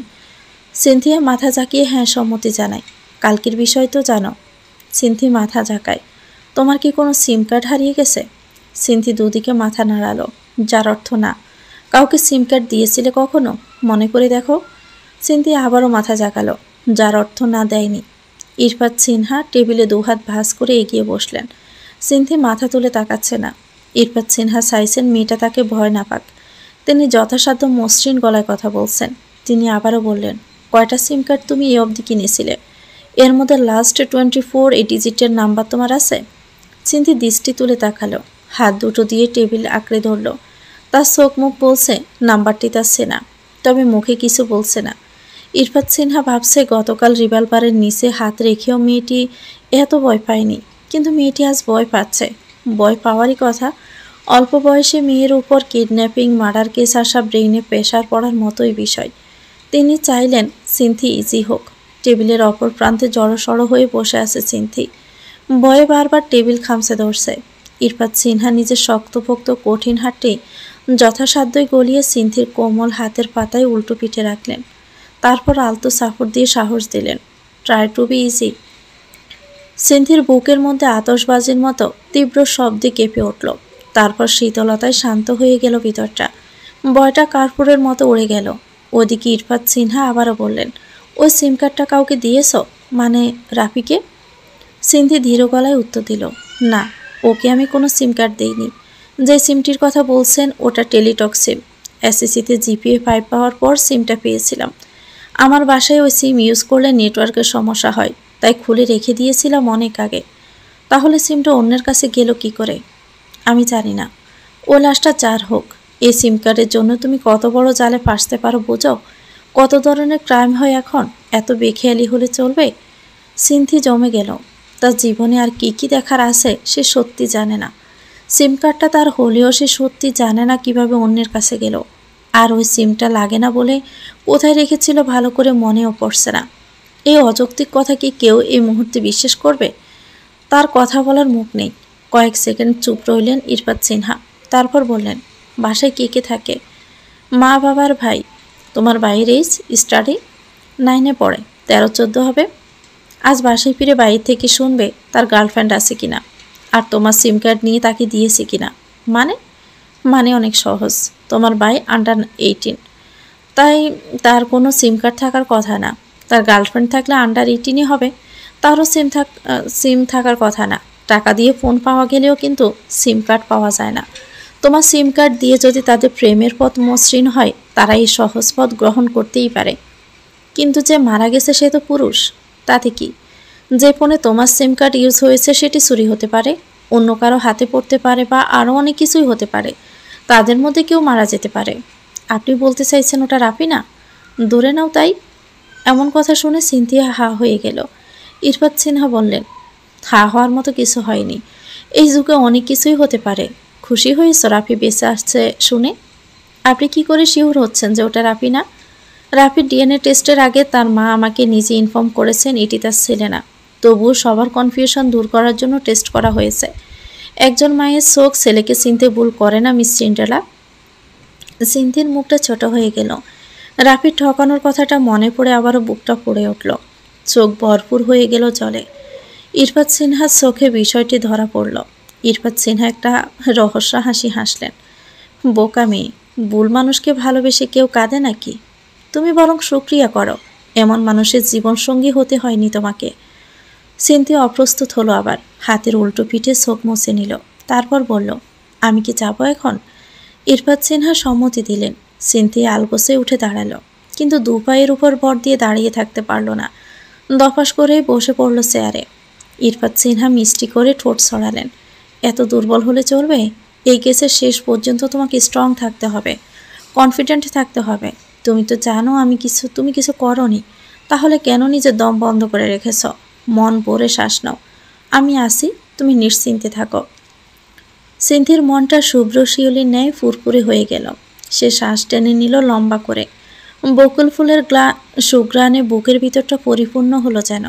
ইরফাত সিনহার মতো স্মিতাকে বিশ্বাস করল। ইরফাত সিনহা দেওয়া আশ্বাসে মরা গাছে যেন ফুল ফুটল সিনথির। সিনথি অনেকদিন পর ঠোঁট ছড়িয়ে একটুখানি হাসল। সে তো স্বপ্নেও ভাবেনি এত অল্পের মধ্যে দিয়ে সে আজ ছাড়া পাবে। সে তো চিনতে নিজের 12টা বাজিয়ে দিয়েছিল। বাবার মুখে কাল রাতে শুনেছিল ইরফাত সিনহা একজন সৎ, দক্ষ, ইন্টেলিজেন্ট পুলিশ অফিসার। এত অল্প বয়সে নিজের বুদ্ধিমত্তা, পরিশ্রম, সাহসের জোরে নিজের যোগ্য আসন অর্জন করেছেন। তবে সিনথির মনে হচ্ছে এর বাহিরে তিনি একজন অমায়িক মানুষ। বিকেলবেলা সিনথিয়ার বাবা তাকে বান্ধবীর বাড়িতে রেখে যান, যাতে সবার সাথে কথা বলে মনটা হালকা হয়। ওই দিনের পর থেকে নিজেকে গড়কোনো করে রেখেছিল মেয়েটা। তাছাড়া বয়ে বাহিরেও বের হতে দেয়নি তার বাবা মা। অনেকদিন পর তার মনে হচ্ছিল সত্যি তার নিজেকে সময় দেওয়া প্রয়োজন, না হলে সে পাগল হয়ে যাবে। বাবাকে বলায় তার বাবা তার বান্ধবীর বাসায় তাকে রেখে গেছেন, বলেছেন আবার রাতে এসে নিয়ে যাবেন। সেখান থেকে সিনথিয়া আর রিমা অনেক দিন পর রাস্তায় হাঁটতে বের হয়েছে। হাঁটতে হাঁটতে অনেকটা পথ পেরিয়েছে তারা। শুনশান গলিতে তেমন মানুষ নেই। একটু পরপর রিক্সার দেখা মিলে। সন্ধ্যা নামবে তাই তারা একটা রিক্সা ডেকে নিল। সে সময়ে পাশ দিয়ে যাওয়া একটা কার তাকে দেখেই যেন থামল। সিনথির বুকটা কুডেকে উঠল। সেদিনের ঘটনার পুনরাবৃত্তির কথা ভেবে শিউরে উঠল সিনথি। তড়িগড়ি করে রিক্সায় উঠে বসল সিনথি। এর মধ্যে গাড়ি থেকে নেমে এলো সেই দিনের মতো মুখোশধারী দুটো লোক। রিক্সাওয়ালাকে চাকু দেখিয়ে সিনথিকে টেনে হিঁচড়ে নামালো। রিমা চিৎকার দিয়ে দৌড়ে পালালো। সন্ধ্যা নেমে গেছে, রাস্তায় তেমন কোনো লোকজন নেই, আর যারা আছে তারা ভয়ে এগিয়ে আসছে না। সিনথিয়া উপায়ান্তর না দেখে লোকটির কবজি বরাবর কামড় বসালো, তারপর সামনের দিকে ছুটল। পিছনে থাকা মানুষ দুটো ছুটল তার পিছন পিছন। সিনথি ফোনে সেভ অপশন থেকে নাম্বার বের করলো, পরপর 3টা কল করলো, কিন্তু ওপাশ থেকে কেউ ফোন তুলল না। অনেকটা দৌড়াতে দৌড়াতে একটু দাঁড়ালো, তারপর মেসেজ লিখলো, আমি মরে গেলাম ইরফাত সাহেব। হেডকোয়ার্টারের কেবিনে ইরফাত সিনহা, ডিআইজি প্রভাত রঞ্জন সরকার বসে আছেন। সাথে যোগ দিয়েছেন রিজভী শিকদার। কথোপকথন চলছে রাফির কেস নিয়েই। ডিএনএর রেজাল্ট নেগেটিভ, রায়হান রাফির নিরুদ্দেশ। এখনও মুক্তিপণ নিয়ে কোনো ফোন আসেনি। উদ্দেশ্য কিডন্যাপ নাকি অন্য কিছু এখনও কোনো ক্লু বের হয়নি। লেকের দ্বারে সিসি ক্যামেরাগুলো অকেজো, তার আশেপাশের ফুটেজগুলো চেক করে তেমন কিছুই পাওয়া যায়নি। রায়হান রাফির বড় চাচা একজন ম্যাজিস্ট্রেট। এই ক্ষমতাকে হাতিয়ার করে রাফির বাবা বুক ফুলিয়ে চলেন। ভালোই নাম ডাক তাদের। রাফি নিজেও একজন ইঞ্জিনিয়ার। ম্যাজিস্ট্রেটের ভাতিজা নিরুদ্দেশ। অজ্ঞাত লাশ পাওয়া, কয়েকটি জেলায় পরপর নিরুদ্দেশের ঘটনা। অতি দ্রুত সমাধান বের না করলে উপরমহল থেকে চাপ আসবে। একই ঘটনার পুনরাবৃত্তি ঘটলে মিডিয়া, সংবাদ, পত্রিকায় গুজব ছড়াবে। সাধারণ মানুষ পুলিশের উপর আস্থা হারাবে। তাই এসবের আগে যা করার করতে হবে। প্রায় একই বয়সী তরুণরা নিরুদ্দেশ হচ্ছে কেন, কী কারণে? এই প্রশ্নগুলোর উত্তর নেই। কথোপকথনের একটা পর্যায়ে ইরফাত সিনহা ডিআইজির উদ্দেশ্যে বলেন, স্যার, গত মাসে যে ছেলেগুলো নিখোঁজ হয়েছেন তার সাথে রায়হান রাফির ঘটনার মিল আছে। মিসিংয়ের সাথে সাথে তাদেরও কোনো মুক্তিপণের দাবি করেনি। এদের মধ্যে সবাই আন্ডার 32 এবং সবাই জবলেস। ডিআইজি প্রভাত রঞ্জন সরকার বললেন, কিন্তু Irfat, Raihan Rafi is an engineer, you know that. এই কথোপকথনের মাঝে মৃদু শব্দে কেঁপে উঠল ইরফাত সিনহার মুঠোফোন। তিনি ফোনটা উল্টো করে ধরলেন যাতে কথার মধ্যে ডিস্টার্ব না হয়। ফোনটা থেমে গিয়ে আবার কেঁপে উঠল। এটা তার পার্সোনাল ফোন, তাই পার্সোনাল মানুষগুলোই ফোন করার কথা। তবে এই মুহূর্তে কাজের চেয়ে ইম্পর্ট্যান্ট কিছু নেই তার কাছে, তাই ফোনটা সাইড বাটন চেপে সুইচ অফ করে দিলেন। তারপর আবারও কথায় ফিরলেন, ইয়েস স্যার, কিন্তু ওই কোম্পানি থেকে ওকে আউট করে দেওয়া হয়েছে প্রায় 2-3 বছর আগে। তার মানে দাঁড়াচ্ছে তিনিও বেকার। Are you sure? Obviously sir, আমার ক্লোজ ফ্রেন্ড ওই একই কোম্পানিতে জব করে। বাকি তত খুব শীঘ্রই জানাবে। তাহলে তুমি কি বলতে চাচ্ছ, 7টি ছেলে নিখোঁজের সাথে রায়হান রাফির কেসটা রিলেটেড? Exactly sir.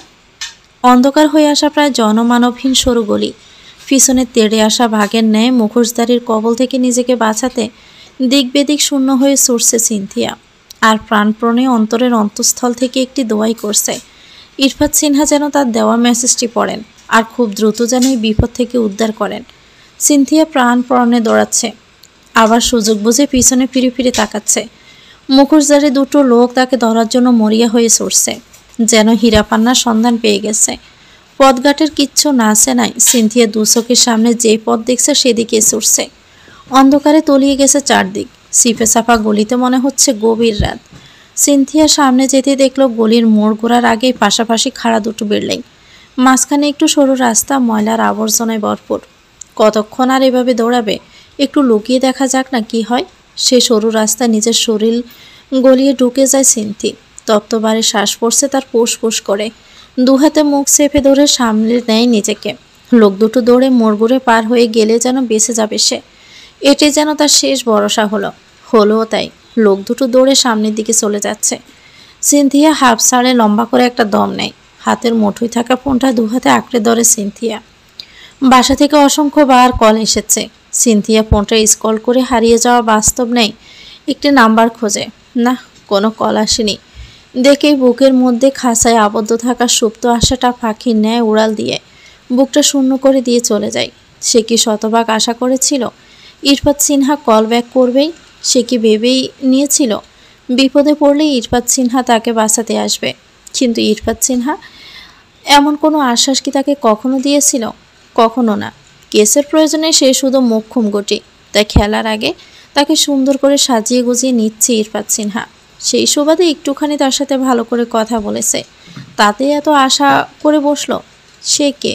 তার মতো তুচ্ছ মেয়ে মরে পৌঁছে থাকুক, তাকে উদ্ধার করতে সব ইম্পর্ট্যান্ট কাজ পেলে ইরফাত সিনহা উড়াল দিয়ে আসবে। এমনটাই কি আশা করেছিল সে? নিজের আশা করার পরিধি বিবেচনা করে মনে মনে নিজের কপালের সপাটে কতগুলো জুতোর বাড়ি মারল সিনথিয়া। তারপর প্রাণপণে চাইলেও ভুল করেও ইরফাত সিনহাকে যেন ওই মেসেজ না দেখে। খানিকটা সময় সে নিঃশব্দে দাঁড়িয়ে থাকলো ওখানেই। কি করবে এখন সে? বাবাকে কল করবে? ফোনের নেটওয়ার্ক ক্রস চিহ্ন দেখাচ্ছে।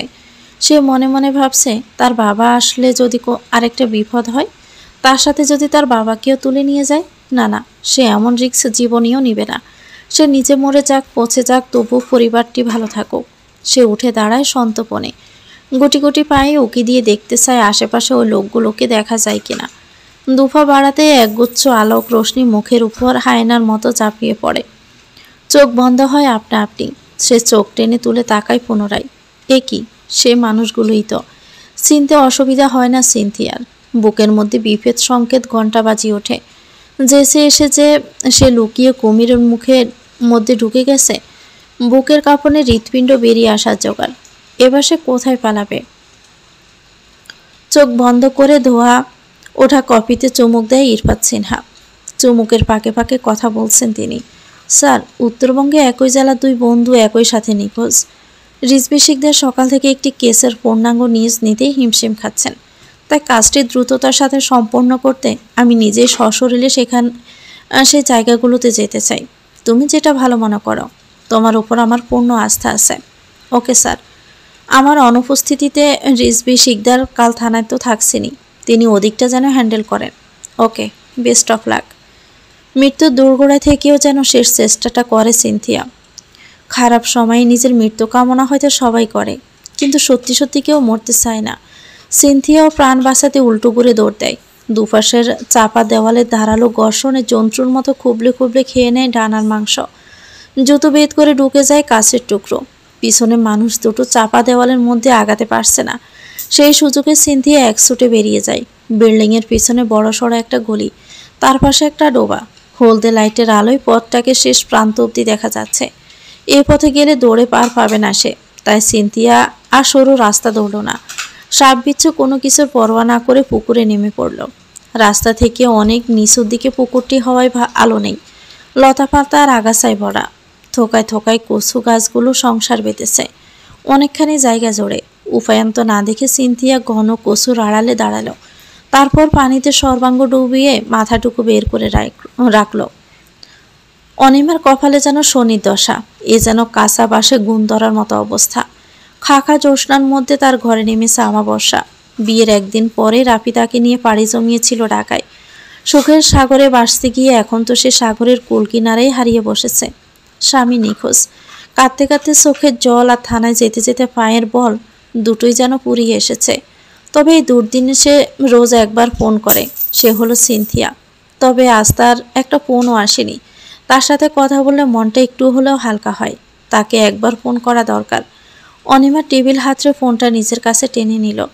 পায়ের তলার গিজগিজে কাদা আর পানির ছিটছিটে গন্ধ সিনথিয়া নাড়ি বুড়ি উলট পালট করে দিচ্ছে। কচু পাতা শরীরে গসা লেগে লেগে কামড়ে ধরছে। তবুও তাতে দাঁত পিষে রয়েছে সে। যান বাঁচানো তো ফরজ। লোক দুটো ডোবার দাঁড় ধরে এদিক সেদিক হাসছে। তাদের ভাগভঙ্গিতে মনে হচ্ছে সে কোনো দিকে গেছে, বুঝতে পারছে না তারা। নিজেদের মধ্যে কিছু একটা বলা বলি করছে। তারা ফোনের ফ্ল্যাশ জেলে ডোবার দিকে চোখ বুলিয়ে নিল। না, নেই। দুজন যেন হাল ছেড়ে দিল। ডোবার দিকে তাকিয়ে থেকে একজন অপরকে ইশারা দিল সামনের দিকে চলে যাওয়ার। সিনথিয়া যেন হাঁপ ছেড়ে বাঁচল। তবে আটকে থাকা গণশ্বাস আর ফেলা হলো না। তার আগে মরার উপর খড়ার গা হয়ে তার ফোনের স্ক্রিনের আলো জ্বলে উঠল। ফোনের আলো মুখের উপর পড়ে মুখটা আলোকিত হয়ে গোবরে পদ্ম ফুলের মতো ফুটে উঠল। ড্রাইভিং সিটে এক হাতে স্টিয়ারিং ধরে অন্য হাতে মোবাইল সাইড বাটনে চাপ দিল ইরফাত সিনহা। মোবাইল অন হয়ে কানেক্ট ইন চার্জার লেখা উঠল। তারপর টুক করে আলো নেভে গেল। প্যান্টের পকেট থেকে আরেকটি ফোন বের করে নিল। তারপর প্রতিদিনের অপেক্ষারত সবচেয়ে প্রিয় মানুষটার নাম্বারটিতে ডায়াল করলেন। আসসালামু আলাইকুম বাবা। ওয়ালাইকুম আসসালাম। কোথায় আসো? গাড়িতে। আজকে ঢাকার বাইরে যেতে হবে বাবা। এখন? কাল সকালে গেলে হয় না? না বাবা, অনেক কাজ আছে। তুমি ডিনার সেরে নিও। টুম্পা কি ঘুমিয়েছে? কে টুম্পা? রং নাম্বার বলেই হাসল। ফোন রাখেন, টুম্পার নাম্বারে কল দেন। টুম্পাকে তুমি এত হিংসে করো কেন? তুমি তো আমার জন্য পুরো একটা জান্নাত। ও তো শুধু জান বাচ্চা। কারো জান বাচ্চা হতে পারলাম না, আফসোস। ওইটুকু বাচ্চার সাথে তুমি নিজেকে কম্পেয়ার করো। দিন দিন কিন্তু তুমি টুম্পার চেয়ে ছোট হয়ে যাচ্ছ। হ্যাঁ, তাতে কি, তুমি তো আমার আব্বা। আব্বার কাছে সন্তান কোনোদিন বড় হয়? ইরফাত সিনহা বাবার পাগলামিতে মৃদু হাসে। প্রয়োজনের বাহিরে এই একটা মানুষের সাথে নিয়ম করে কথা বলতে হয়, আর ওই সময়টুকুই তার কাছে পৃথিবীর সেরা সময় হয়ে ওঠে। ফোনের ওপাশ থেকে গাজী আশরাফ শীতল কণ্ঠে তাকে ডাকেন, আব্বা। ইরফাত সিনহা নীরবে অনুভব করে স্পর্শকাতর সেই ডাক, বরফের চেয়ে শীতল। হৃদয় স্পর্শ করা ডাক শোনার লোভে তিনি নিস্তব্ধ হয়ে থাকেন আরও কিছুক্ষণ। সারাদিনের ক্লান্তি দুশ্চিন্তা যেন এই শব্দে প্রমোষিত হয়। প্রশান্তিতে ভরে ওঠে বুকের আনাচে কানাচে। ওপাশ থেকে আবারও বেশি আসে একই শব্দ, আব্বা, আব্বা, ও আব্বা। ইরফাত সিনহা শীতল কণ্ঠে বলেন, কাউকে সাথে নিয়েছো আব্বা? না বাবা, আমি একাই পারবো। কত বলি দূরে কোথাও যেতে নিজের সিকিউরিটি অন্তত নিশ্চিত করে নিস। তোমার মতো বাবা যার কাছে আছে, এ পৃথিবীতে তার কি সিকিউরিটি লাগে? বিপদ কিন্তু বলে কই আসে না জয়, এত সাহস ভালো না। টেনশন করো না বাবা, ওকে সাবধানে যেও। ওকে বাবা, take care my son. Okay. Cynthia এবার নিজের ফোনের দিকে তাকালো, তারপর ধরা পড়ে যাওয়ার চোরের ন্যায় লোক দুটোর পানে তাকালো। লোক দুটো কিছু একটা আঁচ করে কচু গাছের দিকে তাকালো। হু হু করে কেঁপে উঠল সিনথিয়ার আত্মা। ঘন হয়ে আসার শ্বাস আর আলো জ্বলে ওঠা হাতের ফোন নিয়ে নিজের মাথাটা পানিতে ডুবিয়ে ফেলল সিনথিয়া। লোক দুটো চলে যাওয়ার পর সিনথিয়া ভেজা জবজবে কাপড় কাদামাটি মেখে অনেক রাস্তা পাড়ি দিয়ে একটা মসজিদের সামনে চলে আসে। সেখানকার কিছু মানুষের সহযোগিতায় একটা বোরকা নিয়ে রাত 10টা নাগাদ রিক্সা করে নিজের বাসায় ফেরে। 4তলা পাড়ি দিয়ে 5তলা গিয়ে দেখে বাসার দরজা খোলা। সোফায় বসে আছে তার শাশি, ফুফি, কাজিন সহ আরও অনেকেই। সিনথিয়াকে দেখে তার মা ফুপিয়ে কেঁদে ওঠে। দৌড়ে এসে জাপটে ধরে মেয়েকে। শরীর ভেজা কেন মা? কাদামাটি কোথা থেকে লাগলো? সোফা থেকে তার শাশি, ফুফি সবাই উঠে আসলো। সবার মুখে এক কথাই, সব ঠিক আছে তো সিনথিয়া? সিনথিয়া নিস্তব্ধ হয়ে দাঁড়িয়ে শুধু মাথা নাড়ে। যা ভেবে এত চিন্তা করছে সেরকম কিছুই হয়নি, সেটি নিশ্চিত করছে সে। কী কারণে এমন হলো এই প্রশ্নের উত্তর তারও জানা নেই। সে শুধু জানে এখন তার বিশ্রাম দরকার। সিনথিয়ার বাবা, চাচা, মামা সবাই মিলে হন্য হয়ে তাকে খুঁজে গেছে এতক্ষণ। থানায় গিয়ে নিজের মেয়ের জন্য কোনো সাহায্য তিনি পাননি। হয়রানির শেষ প্রান্তে দম পুরবের মুহূর্তে বাসায় থেকে তাকে জানানো হয় সিনথিয়া ফিরেছে। পরে তারাও বাসায় ফিরেন। গোসল সেরে জামা পাল্টে সোজা বিছানায় চলে যায় সিনথিয়া। ব্যথায় টনটন করছে শরীর। মাথা চিকুনিয়া আর চলে যাওয়া অংশের জ্বলনিতে সে কাতর। বাহিরে তার বাবার গলা শোনা যাচ্ছে। চিৎকার চেঁচামেচি করছেন আরিফ আহমেদ। কয়েকদিন যা হয়েছে তা কেবল দুর্ঘটনা বলে ধরে নিয়েছিলেন। প্রেম ভালোবাসা এখন খুবই কমন, তাই মেয়ের ভুল সত্ত্বেও মেয়ের পাশে থেকেছেন। তবে আজ থানায় গিয়ে মেয়ের জন্য অপমানিত হতে হয়েছে তাকে। রিজভী শিকদার যা নয় তাই বলে অপমান করেছেন। আরিফ আহমেদ সব কথা খুলে বলেন। মেয়ের জন্য সাহায্য চাইলে তিনি সরাসরি নাকচ করে দেন। নাটকবাজি বানানো মন গড়া গল্প, আবেগের গল্প শুনিয়ে তাকে বেজানো সম্ভব নয়। এরপর যা তা অপমান করেন। আরিফ আহমেদের গলায় থানার কথা শুনে সিনথিয়া উঠে দাঁড়ায়। পর্দার আড়ালে দাঁড়িয়ে থাকে। সিনথিয়ার মা গ্লাসে পানি এগিয়ে দিচ্ছেন আরিফ আহমেদের দিকে। গেমে নিয়ে তিনি একাকার। সিনথিয়ার মা দৃঢ় গলায় বললেন, এসপিকে জানাতে পারলে না? আরিফ আহমেদ চোখ গরম করে তাকায়। একটু আগে হওয়া অপমানে তার কান দিয়ে এখনো ধোঁয়া উঠছে। তিনি গর্জন দিয়ে বলেন, এসপি কি বাপদাদার কেনা গোলাম? এসপির সাথে গেলেই দেখা হয়? অত সহজ? আমি কি তাই বলেছি? তোর কথাই তো মনে হচ্ছে সারাদিন এসপি তোদের মা মেয়ের ফ্যানফ্যানানি শোনার জন্যই বসে থাকে। বাচ্চাদের সামনে অন্তত তুই তোকারি করবেন না। তোর কাছে আমাকে শিখতে হবে বলে আরিফ আহমেদ সজোরে 5 আঙ্গুল বসিয়ে দেন সানজিদা বেগমের গালে। তারপর গলা ফাটিয়ে বলেন, সারাদিন করিসটা কি? মেয়ে কোথায় কি করে দেখিস না? আর দুনিয়ার কি মানুষ নাই নাকি? বান্ধবীর জামাইয়ের সাথে কি বিয়েতে কি ও জামাই দেখেনি?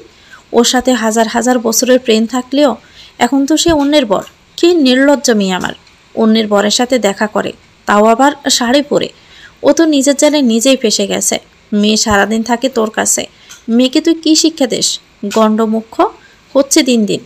এসপি দয়া দেখিয়েছে বলে রক্ষা, না হলে 14 শিকে ভরে রাখতো এতক্ষণে। তারপর গর্জে উঠে বললেন, অপদার্থটা কোথায়? খেয়েছে কিছু? কোনো দুর্নীতি না থাকলে এএসপি থেকে এসপি হতে সর্বনিম্ন সময় লাগে 8 বছর। বিসিএস দিয়ে প্রথমবারে টিকে যাওয়া ইরফাত সিনহা এএসপিতে যোগ দেন। তিনি তার দক্ষতা কর্মদক্ষতা বুদ্ধিমতো পরিচয় দিয়ে একাধিকবার নিজেকে প্রমাণ করে। উপর মহলের ডিআইজি থেকে আইজিপির মনে জায়গা করে নিয়ে নিজের প্রমোশনের পথ শিথিল করেছেন।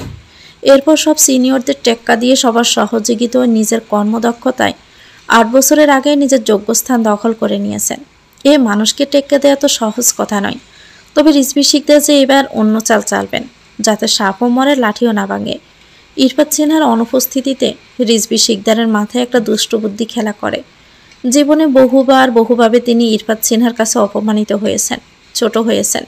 তিনি মনে মনে ভাবছেন, সুযোগ যখন যেসে এসে ধরা দিয়েছে, এই সুযোগ তো সে ছাড়বে না। বড় বড় কেস হলে হেডকোয়ার্টার থেকে ইরফাত সিনহাকে পাঠানো হয়। তাই এমন কোনো কাজ তার হাতে আসেনি যাতে তিনি সুনাম অর্জন করতে পারেন। তবে যেসব কেস হাতে পেয়েছিলেন তার জন্য আর নিজেকে পোস্টের অযোগ্য হিসাবে প্রমাণিত হয়েছেন। তবে ইরফাত সিনহার অনুপস্থিতিতে আজ তার হাতে আসা কেসটির ক্রেডিট নিজে করে নেবেন, যাতে হেডলাইন জুড়ে তার নাম থাকে। ম্যাজিস্ট্রেটের একমাত্র ভাতিজা কয়েকদিন যাবৎ নিরুদ্দেশ। থানায় ইনফর্ম করলে এসপির সাহায্য ছাড়াই তদন্তের ভিত্তিতে মেন কালফিটকে গ্রেপ্তার করেছেন রিজভী শিকদার। রায়হান রাফির বাড়ির লোকদের ডাকেন রিজভী শিকদার। তারপর সিনথিয়ার পুরো ঘটনা খুলে বলেন। তিনি জানান, বিনা ওয়ারেন্টে 57 ধারায় আমলি কেস অনুযায়ী সিনথিয়াকে গ্রেপ্তার করার ক্ষমতা তার থাকলেও এএসপির কারণে তিনি তা পারবেন না। ইরফাত সিনহা এই মেয়ের বিষয় ধামাচাপা দিয়ে রেখেছেন। তিনি আরও বলেন, শুনুন চৌধুরী সাহেব, আপনি হলেন ম্যাজিস্ট্রেটের ছোট ভাই, আপনার পাওয়ার কিন্তু অনেক বেশি, কিন্তু আমাদের পক্ষে এএসপিকে সামনাসামনি টেক্কা দেওয়া সম্ভব নয়। তা একটা ভালো পরামর্শ দিচ্ছি, এই মেয়ের কোনো তথ্য উপরমহল জানে না, তারা সব এসপির উপর ফেলে রেখেছেন। কিন্তু মেয়ে যেহেতু আপনাদের পরিচিত, সকল তথ্যের উপর ভিত্তি করে তাকে দোষী করে একটি এজাহার লিখুন। তার উপর ডিপেন্ড করে এফআইআর হবে, এবং আপনার ভাইকে দিয়ে উপর মহলে চাপ দেন, যাতে যেন এমার্জেন্সি ওয়ারেন্ট আসে মেয়েটিকে গ্রেপ্তার করার। আজকে এসপি অনুপস্থিত, তার অনুপস্থিতির কেসটা দায়িত্ব আমার। আমি তাকে তার বাড়ি থেকে গ্রেপ্তার করে তুলে আনব। এতে আপনারাও তাড়াতাড়ি ফয়সালা পাবেন, আমারও দোষ হবে না। আবার এসপি ইরফাত সিনহা আইজিপি ম্যাজিস্ট্রেটের কথাও ফেলতে পারবেন না। সব নীরবে শুনে রাফির বাবা বলেন, সবই তো বুঝলাম, কিন্তু এখানে আপনার লাভ কি? কি যে বলেন না, আমার আবার কিসের লাভ? মানব সেবাই তো আমার পরম ধর্ম। তবে ধরেন একটু মিডিয়া হলো, ক্যামেরার সামনে পড়লাম, একটু আলোচনা হলো, নিজের ক্রেডিটটা পেলাম কেসের, এই আর কি। রিজভী শিকদারের দেওয়া প্ল্যান মোতাবেক কাজ শুরু হলো। তিনি শেষে শুধু বললেন, যা করবেন আজকের মধ্যেই, আর মিডিয়ার ব্যবস্থা করবেন, তাহলে কেসটি আরও শক্তপোক্ত হবে। আর শক্তপোক্ত কেস না হলে এসপি তড়ি মেরে এই মেয়েকে সারিয়ে নিয়ে যাবেন। জানালার পর্দায় শুয়ে আসছে বৃষ্টির ছাট। ভোরবেলা থেকে শুরু হয়েছে তুমুল বৃষ্টি। থামার কোনো নামগন্ধ নেই। ইরফাত জানালা থাই গ্লাস চাপিয়ে দেয়, তারপর গোসল সেরে ইজি চেয়ারে আরাম করে বসে। যে জায়গায় সে গতকাল গিয়েছিল ওই জায়গার নেটওয়ার্ক খুবই দুর্বল, বলতে গেলে নেটওয়ার্কের বাহিরেই ছিল। আরেকটা ফোন তো বন্ধই, রাতে ফিরে চার্জে দেওয়া হয়েছে। কাল অনেক প্রেশার যাওয়াতে রাতে ফিরে ফ্রেশ হয়ে ঘুমিয়ে পড়েছিলেন তিনি। এক ঘুমে রাত পার হয়ে গেছে। সে এক হাতে জানালার পর্দা একপাশে সরিয়ে থাই খুলে দিলেন। ইজি চেয়ারে আরাম করে বসলো। কফির মগে চুমুক দিয়ে ফোন স্ক্রল করতে থাকলো। ঠিক তখনই চোখ দুটো আটকে গেল একটা নিউজে। পুরো নিউজ ফিড জুড়ে শুধু একটাই নিউজ। ভিডিওর হেডলাইন চোখে পড়ল তার। প্রেমিকাকে না জানিয়ে প্রেমিকের অন্যত্র বিয়ে। অতঃপর প্রেমিককে অপহরণ করে এই 22 বছর বয়সী তরুণী। ভিডিও অন করে ইরফাত সিনহা। শত শত মানুষের ভিড়, ক্যামেরা, মাইক্রোফোন, সাংবাদিক।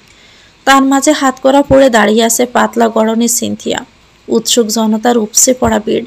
কারণ একটাই, কি করে মেয়ে হয়ে একটি পুরুষকে গুম করে দিল? এই প্রশ্নে পুরো শহর যেন তোলপাড়। রাতের অন্ধকার রাস্তায় ক্যামেরার ফোকাসে চারদিক আলোয় আলোকিত। হাজার হাজার প্রশ্ন কি করে করলো? রায়হান রাফি এখন কোথায়? সে কি বেঁচে আছে কিনা?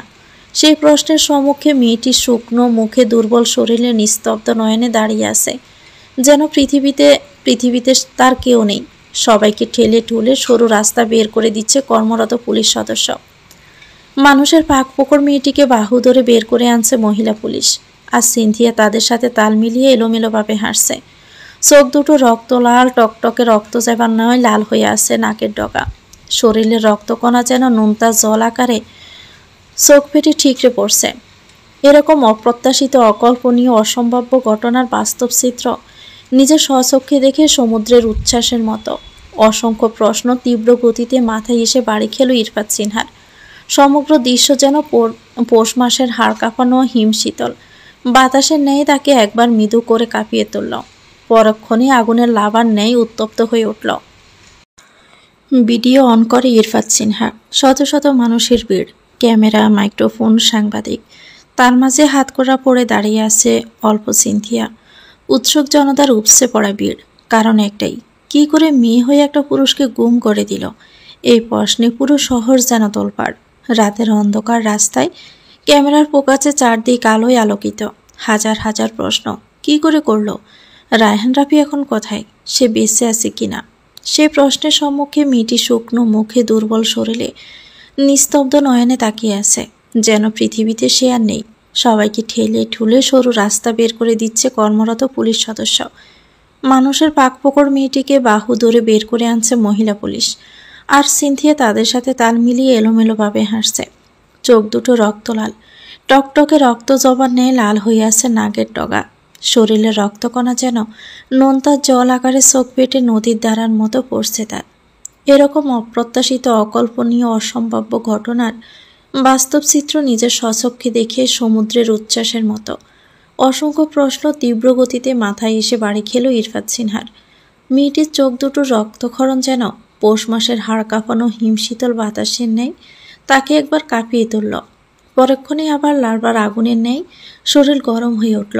কান দিয়ে অনবরত দোয়া উঠতে থাকলো। হেডকোয়ার্টারের কেবিনে গম্ভীর হয়ে বসে আছে ইরফাত। সাথে আছেন ডিআইজি প্রভাত রঞ্জন সরকার, থানার কয়েকজন এসআই সহ রিজভি শিকদার। ইরফাত কাজের বাহিরে খুব কমই কথা বলে, তবে আজ তাকে আরেকটু অন্যরকম লাগায় প্রভাত রঞ্জন সরকার বলেন, হোয়াট হ্যাপেন্ড মাই ডিয়ার? গতকালে নিউজ দেখেছ তো? এরপরও ইরফাতের কোনো নড়চড় নেই, মুখে কোনো কথাও নেই।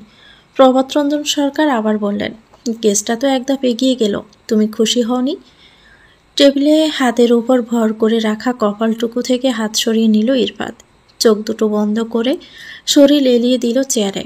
চেয়ারটা হালকা দুলিয়ে ক্ষীণ শ্বাস ছেড়ে শীতল গলায় বলল, কেসের দায়িত্ব কার উপর ছিল? Of course I gave it to you my dear. Prabhat Ranjan Sarkar সুস্পষ্ট গলা। ইরফাত সিনহার গলা আবারও হিমশীতল। ইরফাত চোখ বন্ধ করে ডিআইজিকে বলল, তাহলে আমাকে না জানিয়ে মেয়েটিকে কেন গ্রেপ্তার করা হলো? এছাড়া তো ওয়ে ছিল না ইরফাত, সব কিছুর উপর থেকে নির্ধারণ করা হয়েছে। স্যাটিসফাইড আপনি? কি বলতে চাচ্ছ? মেয়েটিকে তুলে এনে লকআপে ভরে সবাই স্যাটিসফাইড কিনা? Why not? আসামি গ্রেপ্তার, ভিকটিমকে যত তাড়াতাড়ি উদ্ধার করতে পারবো আমাদের জন্য তো তত ভালো। আপনি কি করে শিওর হচ্ছেন স্যার মেয়েটি আসামি? প্রুফ হয়নি, হয়ে যাবে। রায়হান রাফির চাচা ম্যাজিস্ট্রেট আশিক চৌধুরী ভিকটিমের সাথে আসামি সিনথিয়ার প্রেমের বিষয়টি শিওর করেছেন। তিনি জানিয়েছেন, পারিবারিকভাবে জানার পর চৌধুরী বাড়ির বউ হিসেবে সিনথিয়াকে রিজেক্ট করা হয় এবং রায়হান রাফিকে অন্যত্র বিয়ে করানো হলে এই মেয়েটি তা সহ্য করতে পারে না। মেয়েটি এত সাংঘাতিক যে মিসেস রাফিকেও প্রতি রাতে কল দিয়ে হেনস্থা করেন এবং বিভিন্ন হুমকিও দিয়েছেন। মিসেস রাফির কল লিস্টের কপি পাঠানো হয়েছে এবং তিনি সশরীরে সাক্ষী দিয়েছেন। অনিমা চৌধুরীর ভাষ্যমতে তাকে বিবাহের পর সিনথিয়া বিরক্ত করতেন, নানানভাবে ব্ল্যাকমেইল করতেন। যেহেতু বিবাহ সম্পন্ন হয়ে গেছে সেহেতু আর কিছু করার নেই। এই বিষয়টি বুঝিয়ে বলতে রায়হান রাফি সেদিন আসামি সিনথিয়ার সাথে দেখা করার জন্য বের হয়েছিলেন। এটারই সুযোগ নিয়েছেন আসামি। কল লিস্ট সহ আরও কিছু প্রুফ দেওয়া হয়েছে। ইরফাত সিনহা চোখ মুখ খিচিয়ে সিনেমাটিক গল্পটি গিলে নিলেন। ডিআইজি প্রভাত রঞ্জন সরকারের মুখে আবারও আসামি সিনথিয়া শুনে চেটে গেলেন। গমগমে গলায় স্পষ্ট উত্তর দিলেন, আগে প্রমাণ হোক, তারপর আসামি বলবেন। যে মেয়ে হুমকি দিচ্ছে এটা জেনে কেউ দেখা করতে যাবে? এই সিনেমাটিক গল্প শুনে কি প্রমাণ হয়ে যায় মেয়েটি আসামি? মেয়েটিকে রিমান্ডে নিয়ে গেলেই তো হলো, বাকিটা গড়গড় করে এমনি বেরিয়ে আসবে। যা খুশি করুন। তুমি কি বলতে চাচ্ছ মেয়েটি নির্দোষ? নো স্যার, তবে সত্যি মিথ্যা যাচাই না করে গ্রেপ্তার করার পক্ষপাতিত্ব নয়। কিন্তু রাফির পরিবার থেকে কেস করা হয়েছে এবং ম্যাজিস্ট্রেট দ্বারা ইমার্জেন্সি ওয়ারেন্ট পাঠানো হয়েছে। কিছু করার ছিল না। রাফি ও সিনথিয়ার প্রেমের সম্পর্ক নিয়ে চুল পরিমাণও তাদের দুই পরিবার জানত না। তাহলে এই তথ্য তাদের কাছে কি করে গেল স্যার? তুমি কি বলতে চাচ্ছ? আপনি যেটা ভাবছেন ওটাই, কিন্তু থানা থেকে এসব কে বলবে? ওই প্রুফ যদি থাকতো তাহলে ইরফাত কি এখনো বসে আছে? ইরফাত সিনহার গলায় কি যেন একটা ছিল, কিসের আভাস দিলেন তিনি? এমন কথায় রিজভী শিকদার নড়ে চড়ে বসলেন। ইরফাত সিনহার সুস্পষ্ট গলা, অ্যাগেন সরি, কেসটা আমি আর নিতে পারছি না। ইরফাদের এমন সিদ্ধান্তে রিজভী শিকদার যেন এবার খুশি হলেন। তিনি কি এটাই চাইছিলেন? অন্ধের চোখে শেষ পট্টি খুলে তিনি তো এটাই দেখাতে চান। পুরো ট্রিটমেন্টটা তার হাতে এর হয়েছে। তবে প্রভাত রঞ্জন সরকার নাকচ গলায় বলল, ইম্পসিবল, তুমি না করলে কে করবে? আমার অনুপস্থিতিতে যে কাজ এগিয়ে রেখেছেন তিনি ভালো পারবেন আশা করি। প্রভাত রঞ্জন সরকার ইরফাতকে ভালোভাবেই চিনেন। সে যদি একবার বেঁকে বসে তাহলে সে কাজ তাকে দিয়ে কেউ করাতেই পারবে না। প্রয়োজনে সে জব ছেড়ে দিবে। ঘটনার জটিল মোড় দেখে তিনি বললেন, না করছো কেন? যে সম্মান আমি ফিরিয়ে দিতে পারবো না সে কাজ কেন আমি নিব? মেয়েটি নির্দোষ হলে অবশ্যই সেটি জানানো হবে। পরিষ্কার এক গ্লাস স্বচ্ছ জলকে নর্দমার জলে মিশিয়ে যখন ভাববেন কাজটা ঠিক হয়নি, তখন কি ওই জল আবার গ্লাসে আগের ন্যায় তুলে এনে পান করবেন? কিসের সাথে তুমি কি তুলনা করছো? এটাই আমাদের সমাজ ব্যবস্থা স্যার। জেল খাটিয়ে আপনি যখন ওই মেয়েকে নির্দোষ বলে ছেড়ে দিবেন, সবাই হয়তো সামনে আহারে বলবে, কিন্তু মন থেকে তাকে কেউ কাছে টানবে না। এই আধুনিক যুগে তুমি এইসব নিয়ে ভাবো? Why not? ধরে নিন বিশাল জনসভায় আপনি স্টেজে দাঁড়িয়ে বক্তৃতা দিচ্ছেন। আপনার একটি সুন্দর সাবলীল কথায় সকলে একজোটে উপহাসের হাসি দিল আর হাসতেই থাকলো। আপনি 100% কনফিডেন্ট, আপনি ভুল বলেননি, কিন্তু সকলের একজোটে হাসি দেখে আপনার কনফিডেন্ট লেভেল 0-তে নেমে আসবে স্যার। I am right? কথার মাঝে পজ দিলেন ইরফাত সিনহা, তারপর বললেন, যদি পাবলিক একজোট হয়ে আপনার মতো ডিএজের কনফিডেন্স 0-তে নিয়ে আসতে পারে, তাহলে সাধারণী মেয়েটি এবং মেয়েটির পরিবারের কি হতে পারে বলুন তো? সমালোচনায় কান দেওয়া উচিত নয় ইরফাত। আলোচনা বলতে ইতিবাচক ও নেতিবাচক আলোচনাকে বোঝায়, কিন্তু মেয়েটির সাথে যেটা হবে তা হলো শুধুই নেতিবাচক আলোচনা। কিছু মানুষকে অ্যাভয়েড করা যায়, পুরো দেশের মানুষকে না। আমরা সবাই জানি 10-এর লাঠি 1-এর বোঝা। যা হয়তো তা হয়ে গেছে, এখন কি করব বলো? যে সম্মান আমি ফিরিয়ে দিতে পারবো না সেই কাজ আমি করব না, ব্যাস, আমি যাচ্ছি। কিন্তু ইরফাত বাবা শোনো, কাজটা ঠিকঠাক করতে না পারলে পুরো ডিপার্টমেন্টের নাম খারাপ হবে। তো আমার কি? পুলিশ কি আমি একা? পুরো দেশে কি আর কেউ নাই? Come down my son, come down. রাগের মাথায় কোনো ডিসিশন নিও না, টেক ইউর টাইম। আপনার কি মনে হয় না বেবি ডিসিশন নিয়েছি? এই কেসের কোনো ক্লু নেই, কিডন্যাপ নাকি অন্য কিছু। রায়হান রাফি কোথায়, বেঁচে আছে কিনা, এসব কেবল প্রশ্ন। এর কোনোটির উত্তর আমাদের কাছে নাই। সিনথিয়া শুধুমাত্র মাধ্যম। রাফির সম্পর্কে সত্য তথ্য শুধু তার মাধ্যমেই আসতে পারে, এজন্য তাকে হাতে রাখা। মেয়েটি অনেক আতঙ্ক হয়েছিল। আপনি জানেন, তাকে নর্মালাইজ করার জন্য আমার নিজের কর্মের বাহিরে যেতে হয়েছে। কত শত কথা খরচ করতে হয়েছে যাতে রাফির সম্পর্কে আরও গভীরের তথ্য আমি জানতে পারি। আপনারা কি মনে করেন রিমান্ডে নিলাম, 2টো লাঠির বাড়ি দিলাম আর সত্যি বেরিয়ে আসলো? কিছু সময় মানুষের আবেগের সাথে মিশে তার ভিতরের কথাগুলো বের করতে হয় স্যার, তবেই না সমস্যার দোরগোড়ায় পৌঁছানো যায়। ওজন্যই তো তোমাকে কাজ দিয়ে আমি নিশ্চিন্ত থাকি। আমি জানি তুমিই পারবে। সরি স্যার, আমি আসছি বলে চেয়ার ছেড়ে উঠে দাঁড়ালো ইরফাত। আগুনে জলসানো চোখে রিজভী শিকদারের দিকে তাকালো, যেন চোখ দিয়ে বশীভূত করে দিবে তাকে। তার চোখে যেন মনের কথাটা প্রকাশ পেল। I will kill you Rizvi Sikdar, একবার শুধু প্রমাণ হোক। তারপর লম্বা লম্বা পা ফেলে বাহিরে চলে গেল। রিজভী শিকদার তখনও ভাবছে কি ছিল ইরফাত সিনহার ওই অগ্নিশিখা চোখে। বস্তিতে পাওয়া লাশের আপডেট এসেছে। ছেলেটিকে বিষ খাইয়ে মারা হয়েছে এবং মুখ বাড়ি কিছু দিয়ে থেতলে দেওয়া হয়েছে যাতে কেউ না চেনে। নিখোঁজ সকল ব্যক্তিদের পারিবারিক ডিএনএ টেস্ট করার জন্য ডাকা হয়েছে। লাশটা নিখোঁজ কয়েকজনের মধ্যে কারো হতে পারে। এর মধ্যে ইরফাত সিনহার অ্যাসিস্ট্যান্ট জানালেন একজন তার সাথে গতকাল থেকে দেখা করতে চাইছেন। তিনি দেখা করবেন কিনা। ইরফাত সিনহা তাকে ভিতরে নিয়ে আসতে বললেন। মিনিট 2 পর একজন বয়স্ক লোক ভিতরে প্রবেশ করলেন। মুখোমুখি বসলেন। ইরফাত সিনহা খুব স্বাভাবিক সুমিষ্ট গলায় বললেন, আসসালামু আলাইকুম চাচা। বৃদ্ধ লোকটি উত্তর দিলেন, তবে তাকে অপ্রস্তুত হতে দেখে ইরফাত সিনহা আর একটু নরম গলায় বললেন, ভয় নেই চাচা, নির্ভয়ে বলুন। আসলে বাবা, বস্তি যে লাশটা পাইছেন ওইটা আমার পোলার। আপনার ছেলে কি নিখোঁজ? থানায় কি ডায়েরি করেছেন? না বাবা, আমি ওরে খুন করছি। বৃদ্ধের কথায় ইরফাতের কপাল কিঞ্চিতে বাজ পড়ল। মনে মনে ভাবল, কি বলে? পাগল নাকি? কিন্তু মুখে কোনো কথা বলল না। বৃদ্ধ লোকটি আবারও তড়িঘড়ি করে বললেন, সব কমু বাবা, শুধু আমার একটা আবদার আছে, ওইটুকু রাখবেন দয়া করে। ইরফাদ কিছু বলে ওঠার আগে বৃদ্ধ কাঁপা কাঁপা হাতে ইরফাদের বলিষ্ঠ হাত তার হাতের মুঠোয় পুরো ফেললেন। অনিমা এসেছে কারাগারে সিনথিয়ার সাথে দেখা করতে। দুজন মুখোমুখি দাঁড়িয়ে, মাঝখানে লোহার গারদ। অনিমার টলমল চোখের প্রথম কথা, তুই এমন করতে পারলি সিনু? অনিমার বলা অবিশ্বাসের প্রথম তীরটি বুকে এসে বিদ্ধ হলো সিনথিয়ার। দিয়াশলাইয়ের কাঠির ঘর্ষণে জ্বলে ওঠা আগুনের মতো বুকটা ধক করে জ্বলে উঠল। সে তো ভেবেছিল তার প্রাণপ্রিয় বন্ধু তাকে অন্তত সত্যি মিথ্যে জিজ্ঞেস করবে, কিন্তু তা না করে সরাসরি অপরাধের কাঠগড়ায় তাকে দাঁড় করালো। এত হিংসে তোর মনে ছিল? এমন কথায় সিনথিয়া কামানের গুলি খাওয়ার মতো টাল সামলাতে না পেরে দুপা পিছিয়ে গেল। এমন দিন কেন আসলো তার জীবনে? এমন ভাবনার মাঝে অনিমা বলল, মেরে ফেলেছিস? এবার সিনথিয়া নিজের শরীরের ভার আর টানতে পারল না। সিনথিয়া এক পা দু পা করে দেওয়ালে ঠেকে গেল। এসব প্রশ্নের উত্তর তার কাছে নেই। নিজের শরীরের ভার পায়ের উপর না রাখতে পেরে সে হাঁটু ভাঁজ করে বসে পড়ল। অনিমার বলা এক একটা কথা যেন এক একটা বুলেট। ইরফাত সিনহা কৌতূহল নিয়ে জিজ্ঞেস করলেন, বলুন কি আবদার? আমারে ফাঁসি দেওয়ানোর আগে আমার পোলার দাফন করার সুযোগ করে দিবেন। পোলাটা বাইসা থাকতে মেলা জ্বালাইছে স্যার, তাই ভাতের সাথে বিষ খাওয়াইয়া মাইরা ফেলাইছি। তারপর কেউ জানি চিনবার না পারে তাই ইট দিয়ে মুখ সেইসে দিছি। তারপর ময়লার স্তূপে পালাইয়াছিলাম। ভাবছিলাম মাইরা ফালাইলেই বাচ্চা যামো, কিন্তু পোলায় ময়লার মধ্যে ঘুমাইতেছে। আমি ঘুমাইতেছি আরামের বিছানায়। বাপ হইয়া তো আমি মাইনা নিবার পারতেছি না স্যার। ইরফান এমন অদ্ভুত ঘটনা শুনে পজ দিলেন। খানিকটা সময় পর বললেন, এসব কেন করলেন?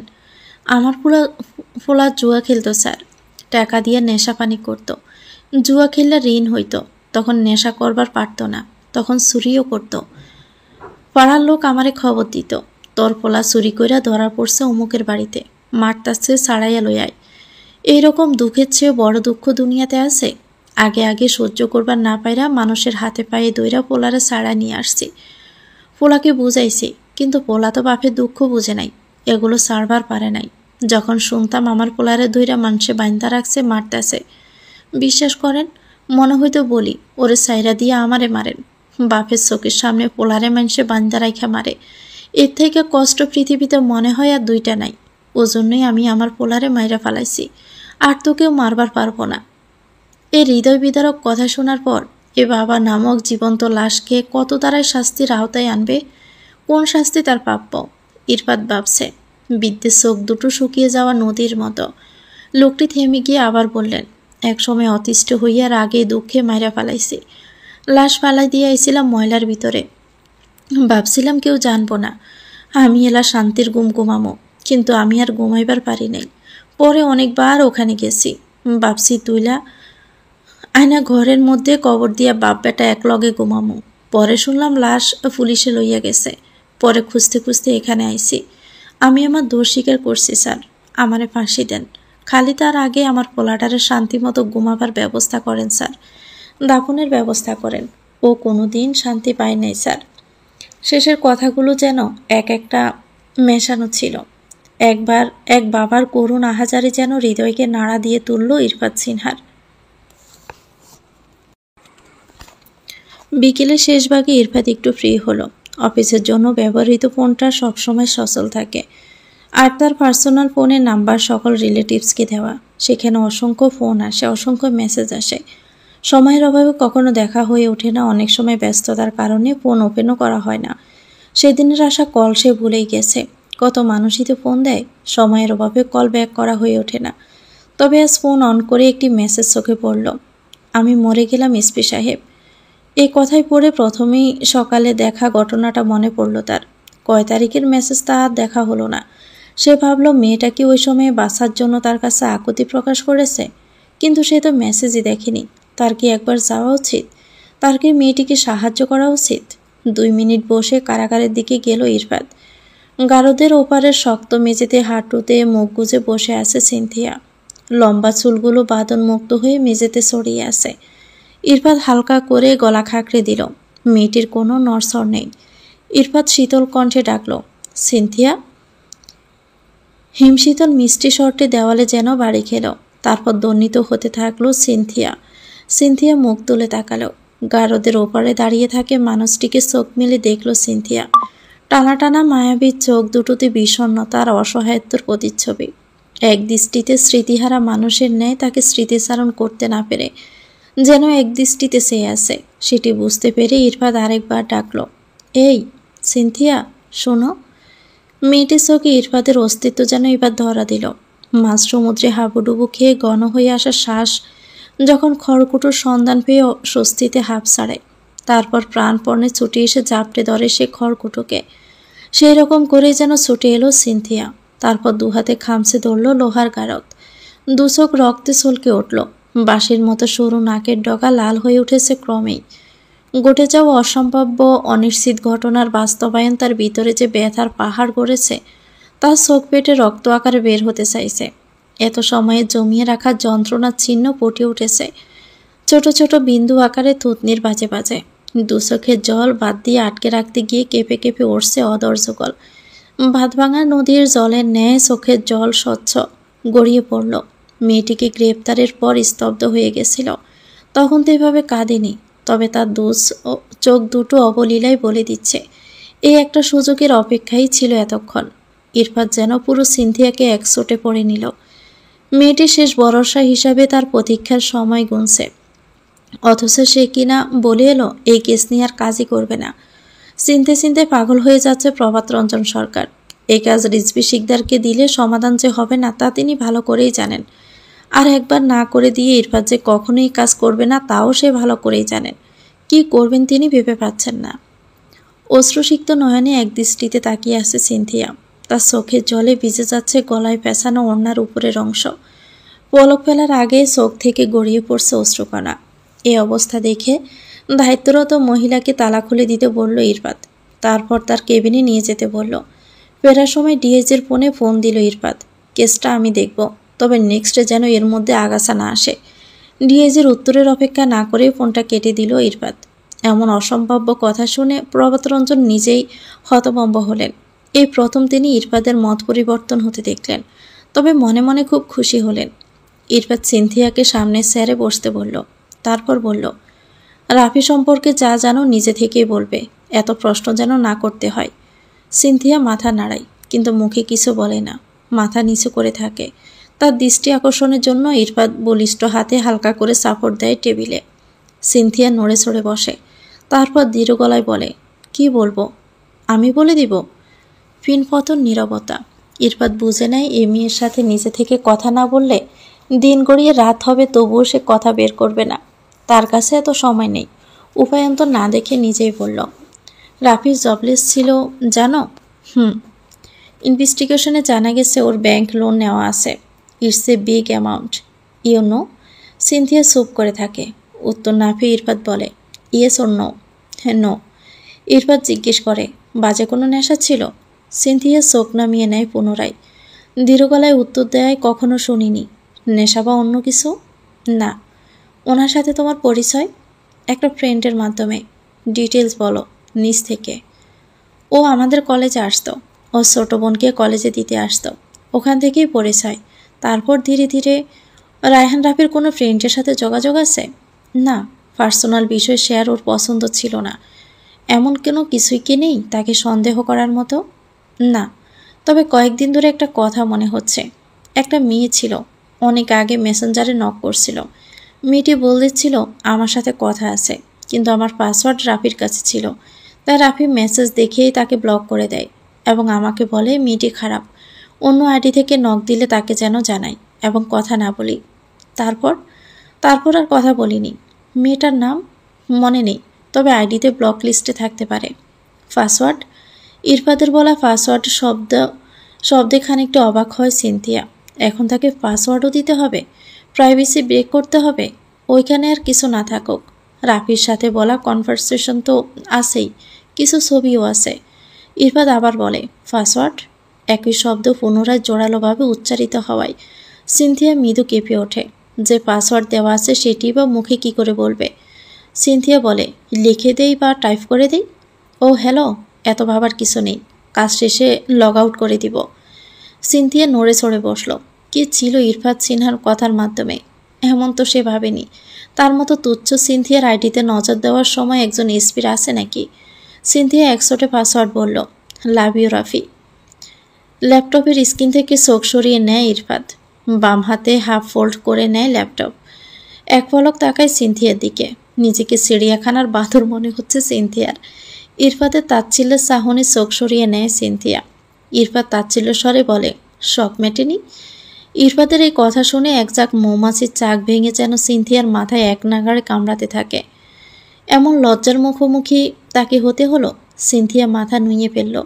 এজন্যই বলতে চাচ্ছিল না সে। লজ্জা থেকেও নিজেকে ছোট লাগছে এখন। কি ভাবছে মানুষটা, যার জন্য জীবনের এত অধপতন, অসম্মান, মানসম্মান সব শেষ, সে নাম দিয়ে পাসওয়ার্ড? সিসি। ওইদিকে ইরফাত ব্লক লিস্ট চেক করল। সিনথিয়া তার মাধ্যমে মধ্যের কয়েকটা আইডি থেকে 20টি বেজামন আইডিটা দেখালো। ইরফাত ব্লক ছাড়িয়ে একটা টেক্সট করল, এসপি সিনহা বলছি, মেসেজটি দেখা মাত্রই আপনি থানায় দেখা করবেন। এরপর ইরফাত সিনথিয়ার আইডির পাসওয়ার্ড চেঞ্জ করলো। তারপর সিনথিয়াকে বলল, এরপর ফার্স্ট সেন্টেন্স দিয়ে লগ ইন দিবে, শুধু রাফি ওয়ার্ডটা রিমুভ করা হয়েছে। পাসওয়ার্ড চেঞ্জ করার কথা শুনে সিনথিয়া অবাক হয়ে চেয়ে রইল। তার কাছে না শুনে পাসওয়ার্ড চেঞ্জ করলো। আইডির মালিক 2 ঘন্টার মধ্যেই থানায় হাজির হলো। এরপরের কথোপকথন, who is Rayan Rafi? Do you know miss Brishti? Yeah, I know about him, but why? পুরো গল্পটা যথাসম্ভব সংক্ষেপে বলল ইরফাত। সবশেষে রাফির সম্পর্কে বলল, তিনি বিয়ে করেছেন, বিষয়টি হাইডও রেখেছেন, নিখোঁজের আগে সিনথিয়ার সাথে দেখাও করেছেন। এই কথা শুনে বৃষ্টি যেন খানিকটা অবাক হলো। ও বিয়ে করেছে নাকি ফেঁসে গিয়েছে? ও করবে বিয়ে? ও তো মেয়েবাজ। রায়হান রাফির সাথে শুধু আমার সম্পর্ক ছিল এমন নয়, অনেক মেয়ের সাথেই তার সম্পর্ক ছিল। ও একটা ফ্রড।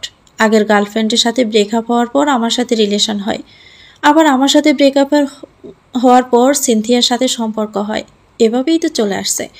অনেক মেয়ের জীবন সে নষ্ট করেছে। আমার সাথে ব্রেকআপের পরে সেগুলো জানতে পেরেছি।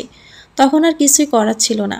তবে সিনথিয়া মেয়েটার ব্যাপারে আমি জানতে পেরেছিলাম, তাই ভেবেছিলাম বড় বোন হিসাবে অ্যালার্ট করব। রাফি অনেক জেদি। ও সিনিয়ানা জিনিস খুব পছন্দ করে, তৃপ্তি পায়। আমার যখন এঙ্গেজমেন্ট হয় তারপরে আমার সাথে ওর পরিচয়। আমি তো আগের এঙ্গেজমেন্ট ভেঙে ওর সাথে জড়িয়ে পড়ছিলাম। ওর জন্য নিজের ক্যারিয়ার, ফিউচার সব নষ্ট করেছি। প্রত্যেকটার মেয়ের জীবনও এভাবেই নষ্ট করেছে। আপনি কোনো স্টেপ নেননি? Sir, don't mind. জোর করে ইন্টিমেন্ট হলে তাকে রেপ বলা যায়, কিন্তু কেউ যদি ভালোবাসার জালে পা দিয়ে স্বেচ্ছায় ইন্টিমেন্ট হয়, তাকে কি আর রেপ বলা হয়? আমরা প্রত্যেকটা মেয়ে একই কাজ করেছি, তাই ওর বিরুদ্ধে কী স্টেপ নিব? থানায় এসে কী বলবো? দোষ তো আর ওর একার ছিল না, আমরাও দোষী। মেয়েটি দীর্ঘশ্বাস ফেলল। তারপর আবার বলল, তবে একটা কথা কি, রাফি যদি কোনো মেয়ের দিকে নজর দেয় তাহলে চলে বলে কৌশলে শেষ অবধি বিছানায় নিয়ে আসে। তবে সে জোর করে কিছু করবে না, এটা শিওর। যা হবে দুজনের সম্মতিতে। শেষের কথাগুলোতে ইরফাতের সোয়াল শক্ত হয়ে ওঠে। মুষ্টি হয়ে আসে বলিষ্ঠ হাতের আঙ্গুল। চোখের শিরাগুলো লাল হয়ে ওঠে। দাঁতে দাঁত পিষতে পিষতে অস্পষ্ট আওয়াজ করে বলে, স্কাউন্ডেল। বৃষ্টি চলে যাওয়ার পর সিনথিয়াকে আবার কেবিনে ডাকা হয়। সিনথিয়া বসে সামনের চেয়ারে। ইরফাতের শরীর হিম করা গলা। Are you intimated with Rafi? আসমকা এমন একটা প্রশ্নে বরকে গেল সিনথিয়া। এমন আপত্তিকর একটা প্রশ্নের সাথে সে পরিচিত নয়। অন্য পুরুষের সাথে এসব আলোচনা তার কাছে তো ভীষণ লজ্জার, আপত্তিকর। কেসের সাথে এসবের কি সম্পর্ক? সে যেন বাসা হারিয়ে ফেলল।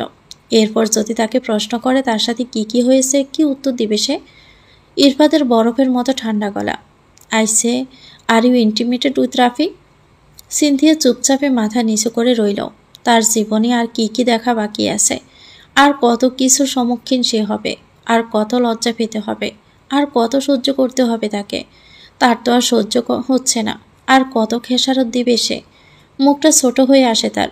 কিভাবে কি বলবে সে? তবুও জড়িয়ে আসা গলাটা ছিঁড়ে ছিঁড়ে বলল, ও তো ভদ্রসভ্য ছিল, ও আমাকে ভালোবাসত। এমন কিছু ও করবে না যাতে আমার সম্মানহানি হয়। বাকিটা আর বলা হলো না।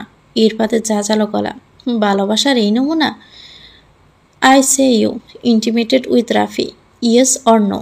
সিনথিয়া ইরফাতের দিকে তাকালো। ইরফাতের মুখাভঙ্গি বদলে গেছে তার গলার স্বর। তার সাথে বলা ক্ষণিকের নরম গলাটা কেবল একটা মুখোশ। এই যে রাগী ফুলে ফেঁপে ওঠা গরম চোখের মানুষটাই যে আসল, সে কেন বারবার ভুলে যায়। এসপি কি রাফিকে নিয়ে সাফাই শোনার জন্য বসে আছে? রাফি তার চোখে কেমন তা কি সে জানতে চেয়েছে? তাহলে বিশ্বাসঘাতক মানুষটার সাফাই সে কেন করছে? সিনথিয়া নিজের বেহায়া মনকে দুসাফর বসিয়ে উত্তর দিল, না, এসব কোনোদিন হয়নি। ইরফাদের পাল্টা প্রশ্ন, ডিড হি টাচ ইউ? এই ভয়টাই তো পেয়েছিল সে। এই মুহূর্তে কি বলবে সে? যদি বলে টাচ করেনি কখনো, কিন্তু সেইটা তো মিথ্যে হবে। আর যদি সত্যি বলে, তাহলে যদি প্রশ্ন করে কি করেছ, তাহলে কি করে বলবে রাফি তাকে চুমু খেয়েছিল? এমন কথা বলার আগে সে মরে যাবে, তবু বলতে পারবে না। ইরফাত সিনহা আবার বলল, ইয়েস অর নো। এবার গলার স্বরটা যেন কাছের মতো সোজা গিয়ে দেওয়ালে লাগলো। তারপর ভেঙে চুরচুর করে মেঝেতে পড়ল। গলার টোন শুনে বরকে গেল সিনথিয়া। দমটা যেন ফাঁসির দড়িতে আটকে গেছে। মুখ দিয়ে কথা বের হচ্ছে না। হঠাৎ এসব কেন জিজ্ঞেস করছেন তিনি? এসব কি কেসের জন্য খুব দরকার? ইরফাত সিনহার আবারও সেই হিমশীতল গলা, যা সিনথিয়াকে বরফের মতো জমিয়ে দিচ্ছে। It's a simple question Cynthi, answer me, yes or no. Cynthia কাঁপা কাঁপা স্বরে বলল, ইয়েস। ইরফাতের দাঁতে দাঁত পিষে বের হওয়া চাপা স্বর, get out from here, out. Cynthia চেয়ারে শরীরের ভাঁজ ছেড়ে দিয়ে ভাবছে, ইরফাত সিনহা তার উপর কি রেগে গেল? এখন যদি উঠে না যেতে পারে, এসপি কি বেশি রেগে যাবে? কিন্তু এক দমকে যে তার পায়ের শক্তি শেষ। অন্ধকারে ডুবে আছে গারদের চার দেওয়াল। পাহাড় দশের মতো নেমে আসা ক্লান্তিতে ঘুমের অতলে ডুবে গেছে সিনথিয়া। বহুদিন তার চোখে ঘুম নেই, তবে আজ শরীর তাকে ছুটি দিয়েছে। চোখ দুটো বন্ধ হয়ে গেছে তার থেকে অনুমতি না নিয়েই। নিস্তব্ধ নিঃশব্দ নিঝুম রাত পৌঁছে গেছে শেষের ঠিকানায়। সিনথিয়া ঘুমিয়ে আচ্ছন্ন। গারদের লোহা দরজাটা হঠাৎই টুং করে উঠল। ঘুম হালকা হয়ে আসে। বেশি আসে বহু সাবধানে ফেলা পায়ের মৃদু আওয়াজ। গভীর ঘুম বন্য হরিণের ন্যায় ছুটে পালিয়ে যায়। আর অনুভূতি নাড়া দিয়ে বলে, কেউ যেন তার দিকে গুটি গুটি পায়ে এগিয়ে আসছে। তুষারপাতের ন্যায় হিমশীতল হয়ে আসে তার শ্বাস। ঘন হয়ে আসে বুকের মধ্যে। চোখ দুটো বয়ে কোটরে লুকাতে চাই। চোখ টেনে তাকানোর সাহস হয়ে ওঠে না। চোখ খুলে কাকে দেখবে সে? জীবনের টানাপোড়েনে আরও কত কি দেখবে সে? এই বদ্ধ চার দেওয়ালের ঘরে অচেনা মানুষের অস্তিত্ব টের পেয়ে ভিতরে ভিতরে ভেঙে পড়ে। সে ডাঙায় উঠে আসা মাছের মতো ভেতরে চটপট করে। মুখ দিয়ে কিছু বলতে পারে না। শ্বাস চেপে রাখে শব্দ হওয়ার ভয়ে। ঠিক তখনই তার খুব কাছে ঘন হওয়া বরফের ন্যায় শীতল শ্বাস তার চোখে মুখের উপর ঠিকরে পড়েছে। অন্ধকার ঠেলে ভয়ভীতি ছুড়ে ফেলে লাফিয়ে ওঠে সিনথিয়া। কাঁপা কাঁপা গলায় বলে, কে? কে শব্দটা চার দেওয়ালে বাড়ি খায়। কালো মেঘের ন্যায় অন্ধকার কক্ষ। চোখ দুটো যেন চেপে আসা সিনথিয়ার। অন্ধকার হাতড়ে উঠে দাঁড়ায়। পায়ের শব্দটা গাঢ় থেকে নিমিষে শূন্যের মতো যেন মিলিয়ে যাচ্ছে। আলো জেলে স্তব্ধ হয়ে দাঁড়ায় সিনথিয়া। কই, কেউ নেই তো। সিনথিয়া গারদের দরজার কাছে এসে দাঁড়ায়। কোথাও কেউ নেই। তাহলে এতক্ষণ যা হলো তা কি করে সম্ভব? আলো জলমলে আর তপ্ত রোদে ফেটে যাচ্ছে সকালবেলা। ব্যবসা গরমে আগুনের ন্যায় পড়ছে সিনথিয়ার শরীর। তবে তার হেলদুল নেই। গুটি গুটি মেরে বসে আছে সে রাত থেকেই। চোখ দুটো চাতক পাখির ন্যায় অপেক্ষা করছে একজন মানুষের, যার দেখা পেলেই গড় গড় করে বেরিয়ে আসবে সকল তালাবদ্ধ কথা। জীবনের এই অভিশপ্ত সময়ে ওই একজন মানুষ আলোর দিশা হয়ে ধরা দিয়েছে, যার ভরসায় এখনো আশা করে আছে সে একদিন হয়তো মুক্তি মিলবে। কিন্তু মানুষটা কি এত তুচ্ছ সিনথিয়ার সন্ধানে আসবে? অনিশ্চিত জেনেও সিনথিয়া অপেক্ষায় থাকে। কালকে তার উপর ক্ষিপ্ত রুষ্ট মানুষটি কোনো প্রয়োজনে যদি তার খোঁজে আসে। সকাল সকাল তীব্র রোদে ফেটে যাচ্ছে দক্ষিণমুখী বেলকনি। রোদের তীর্যক রোশনি সাফা দিতেই থাই গ্লাস টেনে পর্দা ফেলে পুনরায় বিছানায় বসে ইরফাত। এক পা বিছানায় বাস করে ফেলে তার উপর বালিশ টেনে নেয়। ল্যাপটপ তুলে নেয় কোলের ওপর। অফিসে যাওয়ার আগে আরেকটু তথ্য দরকার, তাই খাবার সময় টুকুতে বাকি কাজটাও সেরে নিবে সে। সাইড টেবিলে মিনিট ট্রেতে নাস্তা দিয়ে গেছে ইভা। মেয়েটা মায়ের মতো যত্ন নেয় তার। বয়সে ইরফাদের ছোট, তবে দায়িত্বের বেলায় যেন বড় বোন। 5 মিনিট আগে ওটস ইয়োগার্ট মধু মেখে উপরে ফ্রুটস সাজিয়ে দিয়ে গেছে মিনিট ট্রেতে। মেয়েটা খুবই শৌখিন। প্রতিদিনই এমন এই কমন নাস্তাটা খুব যত্ন করে সুন্দর করে পরিবেশন করে। ট্রেতে থাকা চামচে সার্ভিং ডিশের ওটস আর ফ্রুটস মেখে নিচ্ছে ইরফাত। এমন সময় ফোনটা বেজে ওঠে। ইরফাত, তোমাকে সিমলাপুর যেতে হবে। ওখানে দুর্ঘটনা ঘটেছে। 10টার মধ্যে পৌঁছাতে হবে। প্রভাত রঞ্জন সরকার ফোন দিয়েছেন। উত্তরে ইরফাত বলে, ওকে স্যার। ফোন রাখতে দরজার উপাশে থেকে একটি মিষ্টি গলা ভেসে আসে। আসবো মামাই? টিয়া পাখির মতো স্বর শুনে দরজার পানে তাকায় ইরফাত। হালকা দরজা পাক হয়েছে, তবে এপাশের অনুমতি না পেলে টুম্পা ওখানেই দাঁড়িয়ে থাকবে। ইরফাত ডাকে, আসো আম্মু। টুম্পা নরম তুলতুলে পা ফেলে ভিতরে আসে, মুখ গম্ভীর থমথমে। চাঁদের মতো মুখটা পানিহীন অর্ধমৃত গাছের ন্যায় নিতিয়ে পড়েছে। ইরফাত ট্রেতে ডিশ রাখে, ল্যাপটপটি এক হাতে ফোল্ড করে রেখে বিছানা থেকে নেমে 5 বয়সী টুম্পাকে দুহাতে শূন্যে তুলে কোলে নেয়। মুখ পানি চেয়ে বলে, কি হয়েছে মা? টুম্পা কথা বলে না, শুধু চুপচাপ থাকে। ইরফাত জানে মেয়েটা কখন এত স্তব্ধ হয়ে যায়, তাই আর জিজ্ঞেস করার কিছু নেই। ছোট্ট টুম্পার কপালে ছোট্ট হামি দেয় ইরফাত, তারপর বলে, মামুনিকে বকবো, ওকে? টুম্পা চুপ করে থাকে, যার অর্থ তার মাকে বকা যাবে না। ইরফাত মৃদু হাসে, তারপর বলে, ওকে, তুমি যা চাও তাই হবে, হ্যাপি? নাও ইসমাইল। ছোট্ট টুম্পা ঠোঁট সরিয়ে দেয়। রাতে সেই বিস্ময়কর ঘটনা বলার জন্য সিনথিয়া পথপানে চেয়ে আছে, কিন্তু ইরফাত সারাদিনে একবার হইল না। সে যদি এই ঘটনা অন্য কাউকে বলে, কেউ গুরুত্ব দিবে না, হয়তো বিশ্বাসও করবে না। আবার যদি কাউকে না জানায়, এই গারদে বয়ে বয়ে আজ রাতে সে পারাপারে চলে যাবে। কাছাকাছি দায়িত্বরত মহিলা পুলিশ একে ডাকে সিনথিয়া। এসপি সাহেব আসবেন না? মহিলা পিটপিট করে তাকালো সিনথিয়ার দিকে, যেন হীরা পান্না চেয়ে বসেছে। সিনথিয়া নিজেকে গুছিয়ে নিয়ে কৌশলে জিজ্ঞেস করলো, না মানে আমার কেসটা তো তিনিই দেখছেন। আমাকে জিজ্ঞাসাবাদের সময় কিছু ইম্পর্ট্যান্ট টপিক বলে গেছিলাম, ওটা মনে পড়লে বলতে বলেছিল। তিনি কি আসবেন না? না, খুব প্রয়োজন ছাড়া তিনি থানায় আসেন না, তিনি হেডকোয়ার্টারে থাকেন। সিনথিয়ার এত সময়ের অপেক্ষার উপর এক বালতি পানি ঢেলে পড়ল। তাহলে কিভাবে গত রাতের ঘটনা বলবে? আবার রাত আসতে চলল, আজ এমন ঘটনার পুনরাবৃত্তি হলে কি হবে? যে করেই হোক না কেন তার কথা জানাতেই হবে। সে একটি সূক্ষ্ম প্রচেষ্টা চালালো। স্যার তো বলেছিল বিষয়টি মনে পড়লেই যেন জানাই, খুব ইমার্জেন্সি। তাহলে কিভাবে জানাবো? ডিপার্টমেন্টে জানানো হবে, প্রয়োজন হলে আপনাকে ডাকা হবে। সিনথিয়া একটু হাঁপ ছাড়ল, একটা তো উপায় বের হয়েছে। এতে সে একটু স্বস্তি পাচ্ছে। যে করে হোক তাকে ঘটনাটা জানাতে হবে। শিমলাপুর নয়াঘাটের পাড়ে দাঁড়িয়ে আছে ইরফাত, সাথে তার সহকারী কয়েকজন। ঘাটের সিঁড়িতে মিলেছে আরেকটি লাশ, কিন্তু এবারের চিত্রটি ভিন্ন। বিধ্বস্ত অবস্থায় পড়ে আছে এক তরুণী, যার হৃৎপিণ্ড বুক থেকে ছেড়ে বের করা হয়েছে। তো বেচা শরীর, ডান গালে কালো কালিতে একটি সূক্ষ্ম চিত্রকর্ম, তার মধ্যে কালো কালিতে ক্ষুদ্র ক্ষুদ্র লেখা আছে কিছু একটা। ইরফাত তার অ্যাসিস্ট্যান্টের উদ্দেশ্যে বলল, জাবির দেখো তো কি লেখা আছে। জাবির লাশটির গালে পর্যবেক্ষণ করে, না কিছু বোঝা যাচ্ছে না। হাতে থাকা ম্যাগনিফাইং গ্লাস ধরে জাবির তারপর বলে, প্রেমিক। স্যার, মনে হচ্ছে প্রেম গঠিত বিষয়। জাবিরের কথা শুনতে শুনতে স্টারিং ঘোরায় ইরফাত। আজ পোস্টমর্টেমে পাঠানো হয়েছে। ইরফাত বলে, বলো তারপর। আমি বোঝাতে চাচ্ছি স্যার, যেহেতু মেয়েটির হৃৎপিণ্ড বের করে নেওয়া হয়েছে, আবার এমন একটি ওয়ার্ড লিখে দিয়েছে, মনে তো হচ্ছে প্রেম ভালোবাসার কেসই হবে। তাই এখনকার জেনারেশনে এমন প্রেম আর কি, একসাথে অসংখ্য অ্যাফেয়ার কন্টিনিউ করে, ওইরকম কিছু টের পেয়ে হয়তো মার্ডার টার্ডার করা হয়েছে। কিন্তু জাবির, আমি তো অন্য কিছু দেখছি। রাত 9টা, উত্তরমুখী বেলকনিতে দুজন কপতি মুখোমুখি আরাম করে বসে আছে।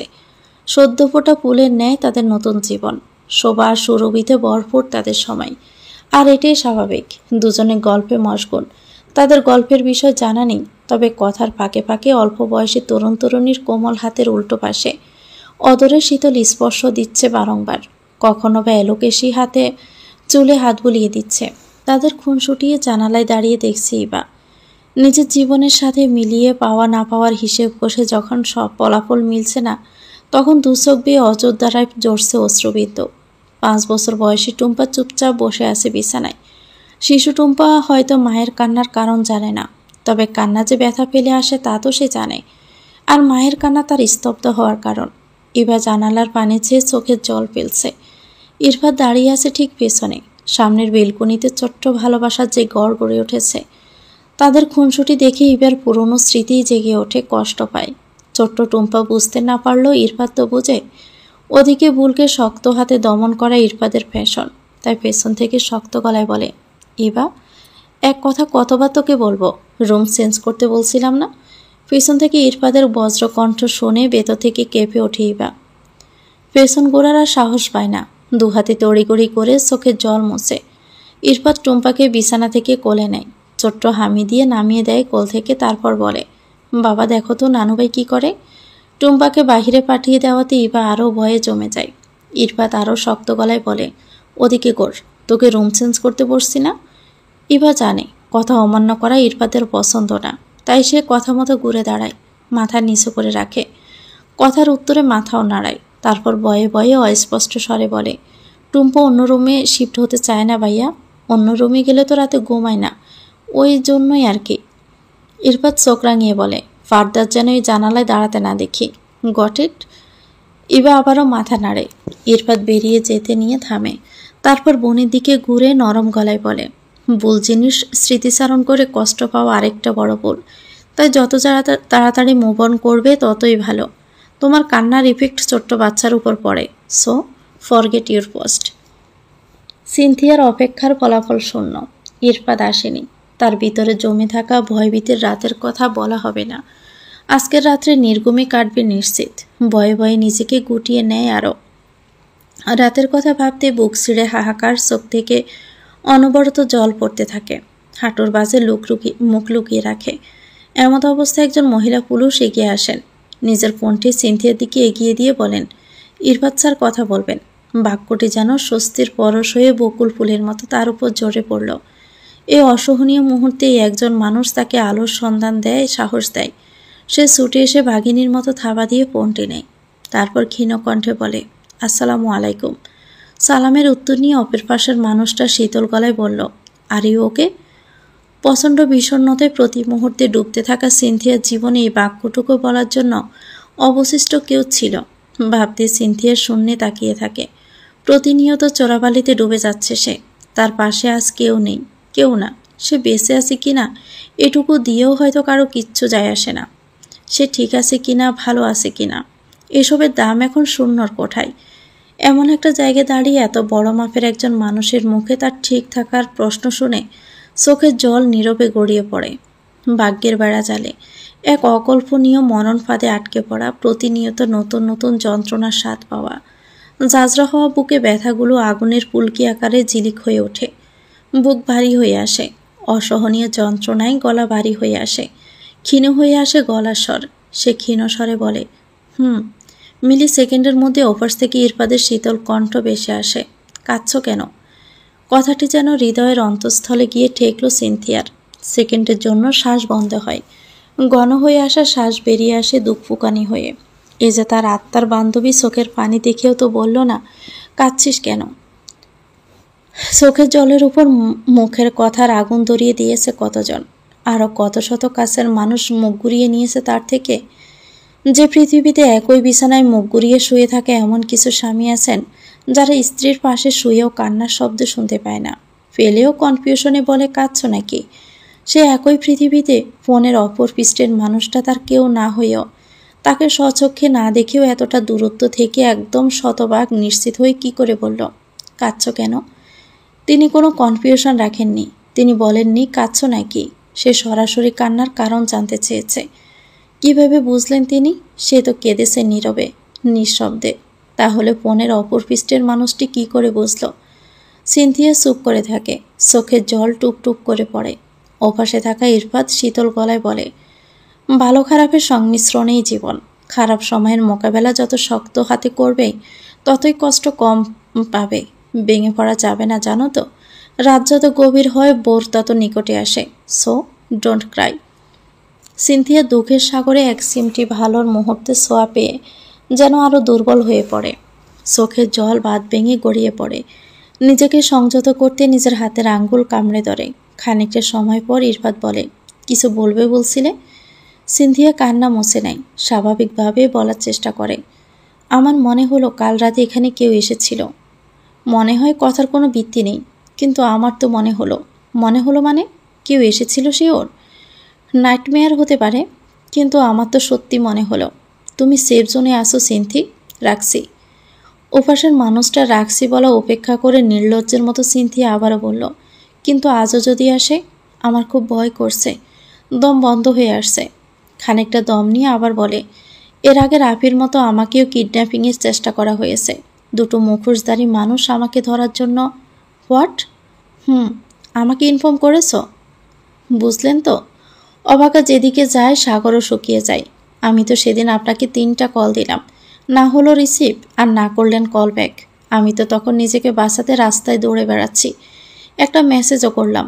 বাবা থানায় হেল্প চেয়ে অপমানিত হয়ে গেলেন। সেদিন কোনো রকমে বেঁচে ফিরলাম, তবে মরে গেলেই ভালো হতো। পরের দিন মান সম্মান অন্তত যেত না। আমি বিজি ছিলাম, কিন্তু অন্য সময়ে তো বলা যেত। এই যে আজ বললাম। ওকে, ডিটেলস বলো। মাঝরাত রিমা ফিসফিসিয়ে কথা বলছে আর তার বয়ফ্রেন্ডের সাথে। আজকে নিউজ দেখেছ? কি যে অদ্ভুত। কি? একটি মেয়েকে মার্ডার করে ফেলে রাখা হয়েছিল, তার হৃৎপিণ্ড বের করে নেওয়া হয়েছে। দেখেছি তো, আমি খুব ভয় পেয়েছি। এমন অদ্ভুত ঘটনা কখনো দেখিনি। হৃৎপিণ্ড কেন বের করে নিল বলো তো? আমি কি ডাক্তার নাকি পুলিশ বলো তো? আমি এত রহস্য বুঝি না। আচ্ছা বাদ দাও। আচ্ছা শুভ্র, এভাবে আর কতদিন থাকবো? আমার তো একা আর ভালো লাগে না। এই যে লুকিয়ে চুরিয়ে দেখা করা, এই 1টা মাস সময় দাও, এরই মধ্যে সব ব্যবস্থা করব। প্লিজ আর সময় নিও না, সত্য কখনো গোপন থাকে না।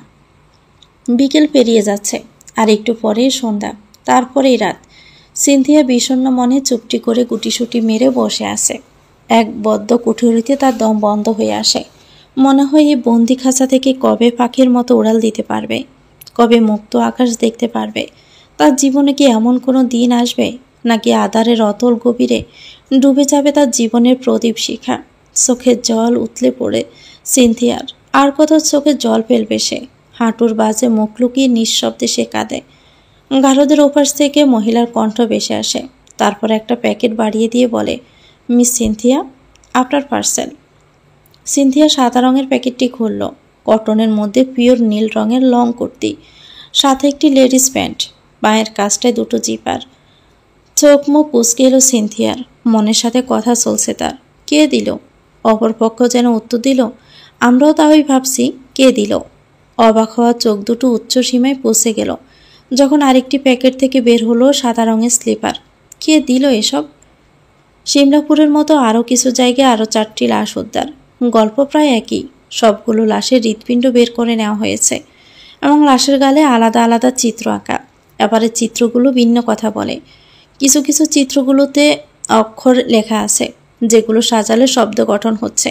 শব্দগুলো যেন একই জিনিস ইঙ্গিত দিচ্ছে। ওদিকে প্রত্যেক পরিবারের ভাষ্যমতে কিলার প্রথমে 17-18 বয়সী মেয়েদের কিডন্যাপ করেন, এরপর মুক্তিপণ দাবি করেন, এরপর ব্ল্যাকমেইল করেন। যদি মুক্তিপণ যথাস্থানে না পৌঁছায় তাহলে মেয়েদের সাথে রেপ করা হবে এবং সেই ভিডিও অনলাইনে ছাড়া হবে। ভুল করেও পুলিশকে জানানো হলে তাদের মেয়েকে চিরতরে হারাবেন। ঠিক এই কারণে অনেকেই দিয়েছেন মুক্তিপণ। এরপরও তারা তাদের সন্তান জীবিত অবস্থায় ফেরত পাননি। তাদের প্রত্যেকের কাছে ফোন কলগুলো করা হয়েছে স্প্যাম নাম্বার থেকে। দেশ জুড়ে উত্তাল এই খবরে। ভয়ে বাচ্চাদের ঘরের বাহিরে পাঠাচ্ছেন অভিভাবক। আতঙ্কে আতঙ্কে কাঁপছে শহর থেকে গ্রাম। স্কুল কলেজে টিচার আসলেও আসছে না শিক্ষার্থীরা। সব মিলিয়ে প্রেশার এসে পড়ছে পুলিশদের উপর। গোধূলি বেলায় সিনথিয়ার চোখ পড়ছে। রাতে ঘুমিয়েও পরিপূর্ণ ঘুম হলো না। পরপর কয়েক রাত ঘুম না হয়ে চোখ ফুলে গেছে। সিনথিয়া বসে বসে জিমাচ্ছে। এরই মধ্যে গারদের ওপাশ থেকে কারো গমগমে গলা ভেসে এলো। সিনথিয়া চোখ তুলে তাকায়। গারদের ওপারে মহিলা পুলিশ দাঁড়িয়ে বলছেন, মিস সিনথিয়া, স্যার 10 মিনিটের মধ্যে আপনাকে নিতে আসবেন। বাহিরে যাওয়ার জন্য আপনি রেডি তো? কনফারেন্স রুমে টেবিল ঘিরে বসেছেন পুলিশ সদস্য। প্রভাত রঞ্জন সরকার আহত গলায় বলছেন, প্রথমে এতগুলো ছেলে গুম, এরপর মেয়েদের পরপর হ্রাস পাওয়া যাচ্ছে। এভাবে চলতে থাকলে তো সাধারণ মানুষের জীবন হুমকির মুখে পড়বে। এর আগেই কেসটা ওভাবেই পড়ে আছে। না পাওয়া যাচ্ছে খোঁজ, না পাওয়া যাচ্ছে ক্লু। এভাবে তো চললে হবে না। কি মনে হচ্ছে তোমাদের এসব কোনো সিরিয়াল কিলারের কাজ? সকলে নীরব হয়ে বসে আছে। তার মধ্যে থেকে জাবির শান্ত গলায় বলল, স্যার, পার্সোনালি আমার যা মনে হচ্ছে এইবারের কেসটার উদ্দেশ্য খুন। রিজভী শিকদারের পাল্টা প্রশ্ন, তাহলে মুক্তিপণ কেন চেয়েছে? জাবেরের প্রতি উত্তর, উদ্দেশ্য যদি খুনই না হয় তাহলে মুক্তিপণ নেওয়ার পরেও কেন কাউকে জীবিত ফেরত দেওয়া হলো না? সবাই ভেবে দেখলেন যুক্তি আছে কথার। প্রভাত রঞ্জন সরকার জাবিরকে বললেন, হ্যাঁ। জাবিরের আত্মনির্ভরশীল শান্ত গলা, স্যার, আমার মনে হচ্ছে প্রেম গঠিত ব্যাপার। একজনের 5জন গার্লফ্রেন্ড থাকবে নাকি? একে একে সবাইকে উপরে পাঠাচ্ছে। 5 জনের মধ্যে একজনও মনের মতো কি ছিল না? রিজভির হাস্যকর গলা। জাবির দাঁত শক্ত করে বলে, হাসার মতো কি বললাম? হতেই তো পারে ওগুলো খুন একজনই করেছে, মানে কিলার একজনই, তবে করাচ্ছে অন্যান্য মানুষ। কিলারের পেমেন্ট হিসেবে তো মুক্তিপণ নিতে পারে। কি বলতে চাচ্ছেন? যে সকল ছেলেরা মেয়েদের দ্বারা প্রতারিত হয়েছে তারা রেগে গিয়ে কেন সিরিয়াল কিলারকে দিয়ে খুন করাচ্ছে? রিজভির চাপা হাসির গলা শুনে দাঁত চেপে জাবির বলে, আপনিও কি এমন প্রতারণার শিকার হয়েছিলেন নাকি? কাউকে মেরে টেরে দিয়েছেন নাকি? না হলে এমন প্ল্যান মাথায় আসে কি করে? দাঁত কেলিয়ে হাসি রিজভি শিকদার। জাবির রেগে ওঠে, হতে পারে না। এই জেনারেশনের বিয়ের প্রস্তাবে রাজি না হওয়ার প্রকাশ্য মেরে তেড়িয়ে যায়। কুপ্রস্তাবে রাজি না হলে প্রকাশ্যে এসিড মারে। তাহলে এমন ঘটনায় হাসার কি আছে? রিজভি শিকদার আবারও ঠোঁট টিপে হাসে। এমন ঘটনায় রেখে যায় জাবির। চোখ গরম করে বলে, এভাবে হাসার কি হলো? Are you mad? Mind your language. আপনি যেরকম বর্ণনা করছেন তাতে সবাই আপনাকেই। সাইলেন্ট। প্রভাত রঞ্জন সরকারের গমগমে গলা। কনফারেন্স রুম ফানির ন্যায় ঠান্ডা। তিনি আবার বললেন, এখানে সবার মতামত নেওয়া হচ্ছে। যে যেই অ্যাঙ্গেল থেকে কেসটি দেখছেন তার মত প্রকাশের পূর্ণ অধিকার আছে। আপনারা প্রাইমারি স্কুলের বাচ্চাদের মতো আচরণ করবেন না। ভুলে যাবেন না আপনাদের পরিচয়। তিনি ইরফাদের দিকে দৃষ্টি ফেলেন। ইরফাত হাতের ফোনটা মন দিয়ে দেখছেন। প্রভাত রঞ্জন সরকার বললেন, ইরফাত তুমি কিছু বলছো না যে? হাতের ফোনটা সাইডে রাখলো ইরফাত। কিছুক্ষণ সময় নিল, তারপর বলল, আমার মনে হচ্ছে কিলার আমাদের ডাইভার্ট করার চেষ্টা করছে। যেমন?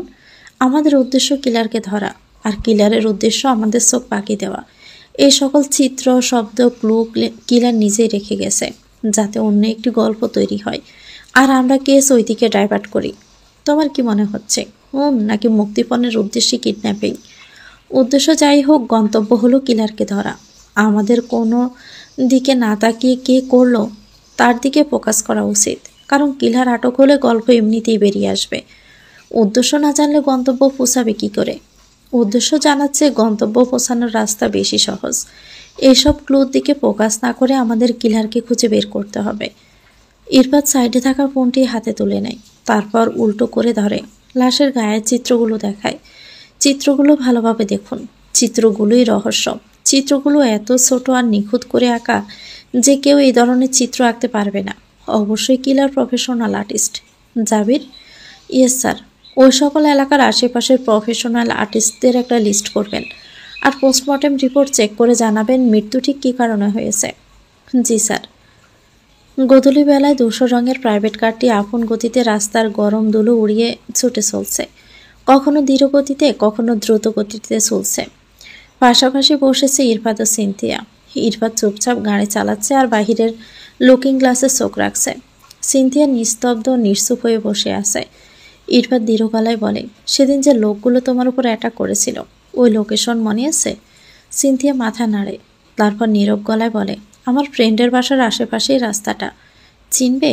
আশা করি চিনব, কিন্তু মেন রোডের পরে ওই গলিগুলোতে গাড়ি ঢুকবে না। নো প্রবলেম, হেঁটে যাব। যেখানে তোমার উপর অ্যাটাক হয়েছিল স্পট চিনলেই হবে। ইরফাত সিনথিয়া দেখানো লোকেশনের দিকে গাড়ি নিয়ে এগিয়ে যাচ্ছে। সিনথিয়া গাড়ির গ্লাস, স্বচ্ছ গ্লাস ভেদ করে এক দৃষ্টিতে সামনে তাকিয়ে আছে। সে তীক্ষ্ণ দৃষ্টিতে তাকিয়ে আছে যাতে জায়গাটি চিনতে ভুল না হয়। খানিকটা এগিয়ে গিয়ে ইরফাত গাড়িটি ধীর গতিতে চালায়। ধীর গতিতে রাস্তায় মোড় নিতে সিনথিয়া তড়িঘড়ি করে বলে ওঠে, রাখুন রাখুন। ইরফাত সাথে সাথে ব্রেক করে, তারপর বলে, এখানে?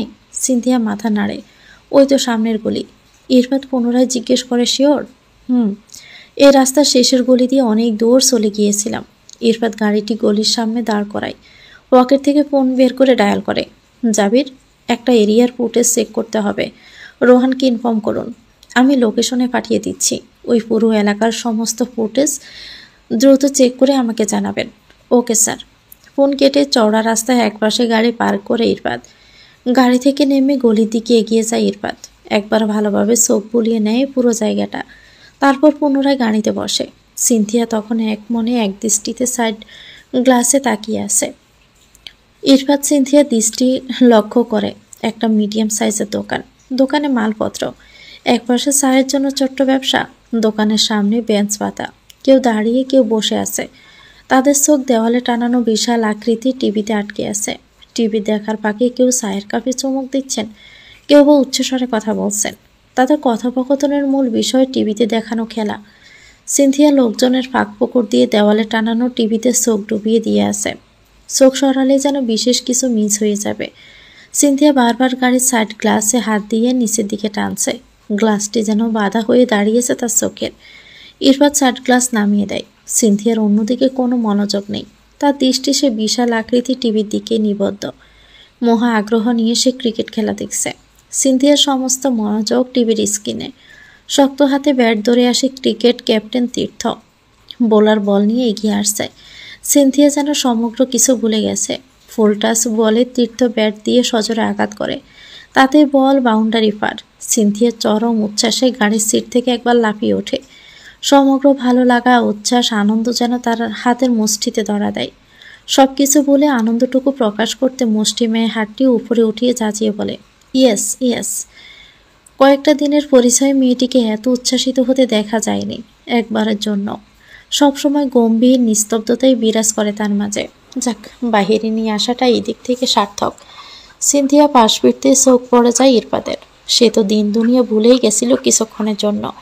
ইরফাতের চাহনি দেখে সিনথিয়া নিজেকে পাগলাগারদের পাগলই মনে হচ্ছে। আচ্ছা, কোন আক্কেলে সে এরকম লাফালাফি করলো? নিজের কাজে নিজেই লজ্জায় চোখ ফিরিয়ে নেয় সিনথিয়া। ইরফাত স্টারিং গোড়ায়। একদিকে লজ্জা, অন্যদিকে খেলা দেখতে না পাওয়ার জন্য মনটা খারাপ হয় সিনথিয়ার। বদ্ধ কুঠি থেকে বের হয়ে এই আলো বাতাস আর স্বস্তির নিঃশ্বাস নিতে পেরে সে তো ভুলেই বসেছিল তার ঠিকানা কোথায়। মুখটা মেঘের মতো কালো হয়ে আসে তার। 5 আঙ্গুলে ভর দিয়ে কপাল ঠেকিয়ে চুপচাপ বসে থাকে সিনথিয়া। এদিকে নিজের পার্সোনাল ফোনটা সিনথিয়ার দিকে এক হাতে এগিয়ে দেয় ইরফাত। শান্ত গলায় বলে, ধরো। সিনথিয়া চোখ তুলে তাকায়।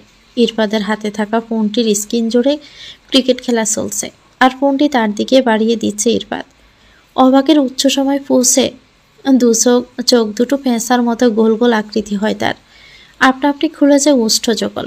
একজন এসপি তার দিকে নিজের পার্সোনাল ফোন এগিয়ে দিচ্ছে। ড্রয়িং রুমের সোফায় বসে আছে ইরফাতের বাবা, সাথে তার বন্ধুর ছেলে সাজিদ। কথার ফাঁকে তার বাবা উঠে গিয়ে এবার ঘরে যায়। ইবা, হ্যাঁ বাবা বলো, কফি করে দিতে পারবে? সাজিদ এসেছ তো? নামটা শুনে ইবার মুখটা কালো হয়ে যায়। এই লোকটাকে তার অসহ্য লাগে। তবুও ইবা বাবার সামনে মিষ্টি মুখে মাথা নাড়ায়। হ্যাঁ বাবা, আমি আসছি। বাবার সামনে সাজিদের সাথে খারাপ ব্যবহার করার সাধ্য তার নেই। অন্যদিকে অতিথিকে খাবার দিতে কার্পণ্য করতে পারে না সে। শুধু কফি দিতে বললেই কি শুধু কফি দেওয়া যায়? কিচেনে ঢুকে বেশি করে সেচ দিয়ে পাস্তা রেডি করে ফয়েল পেপারে ডেকে এক হাতে ওভেনে বেকড করতে দেয় ইবা। আরেকদিকে ফ্রোজেন করা মোমোগুলো রেডি করে ফ্রিজে গোল করে সাজিয়ে নেয়। মাঝখানে ছোট্ট ফাঁকা জায়গায় বসিয়ে দেয় স্পেশাল সসের গোল ছোট্ট পেয়ালা। ওভেন থেকে পাস্তা বের করে ট্রেতে তুলে নেয়, সাথে 2 স্পুন। 2 মগে কফি ঢেলে নিয়ে সোজা চলে যায় ড্রয়িং রুমে। গিয়ে দেখে তার বাবা ড্রয়িং রুমে নেই। টুম্পা বসে আছে সাজিদের কোলে। চোখাচোখি হয় দুজনের। এবার চোখের ইশারায় টুম্পাকে বলে নামো। টুম্পা দেখেও যেন দেখে না। সাজিদকে টুম্পা খুব বেশি পছন্দ করে, এটাই তার সবচেয়ে অপছন্দ। কিন্তু মেয়ে তো এই বিষয়ে পুরাই একরোখা। সাজিদ আসলেই তার কোলে চড়ে বসে।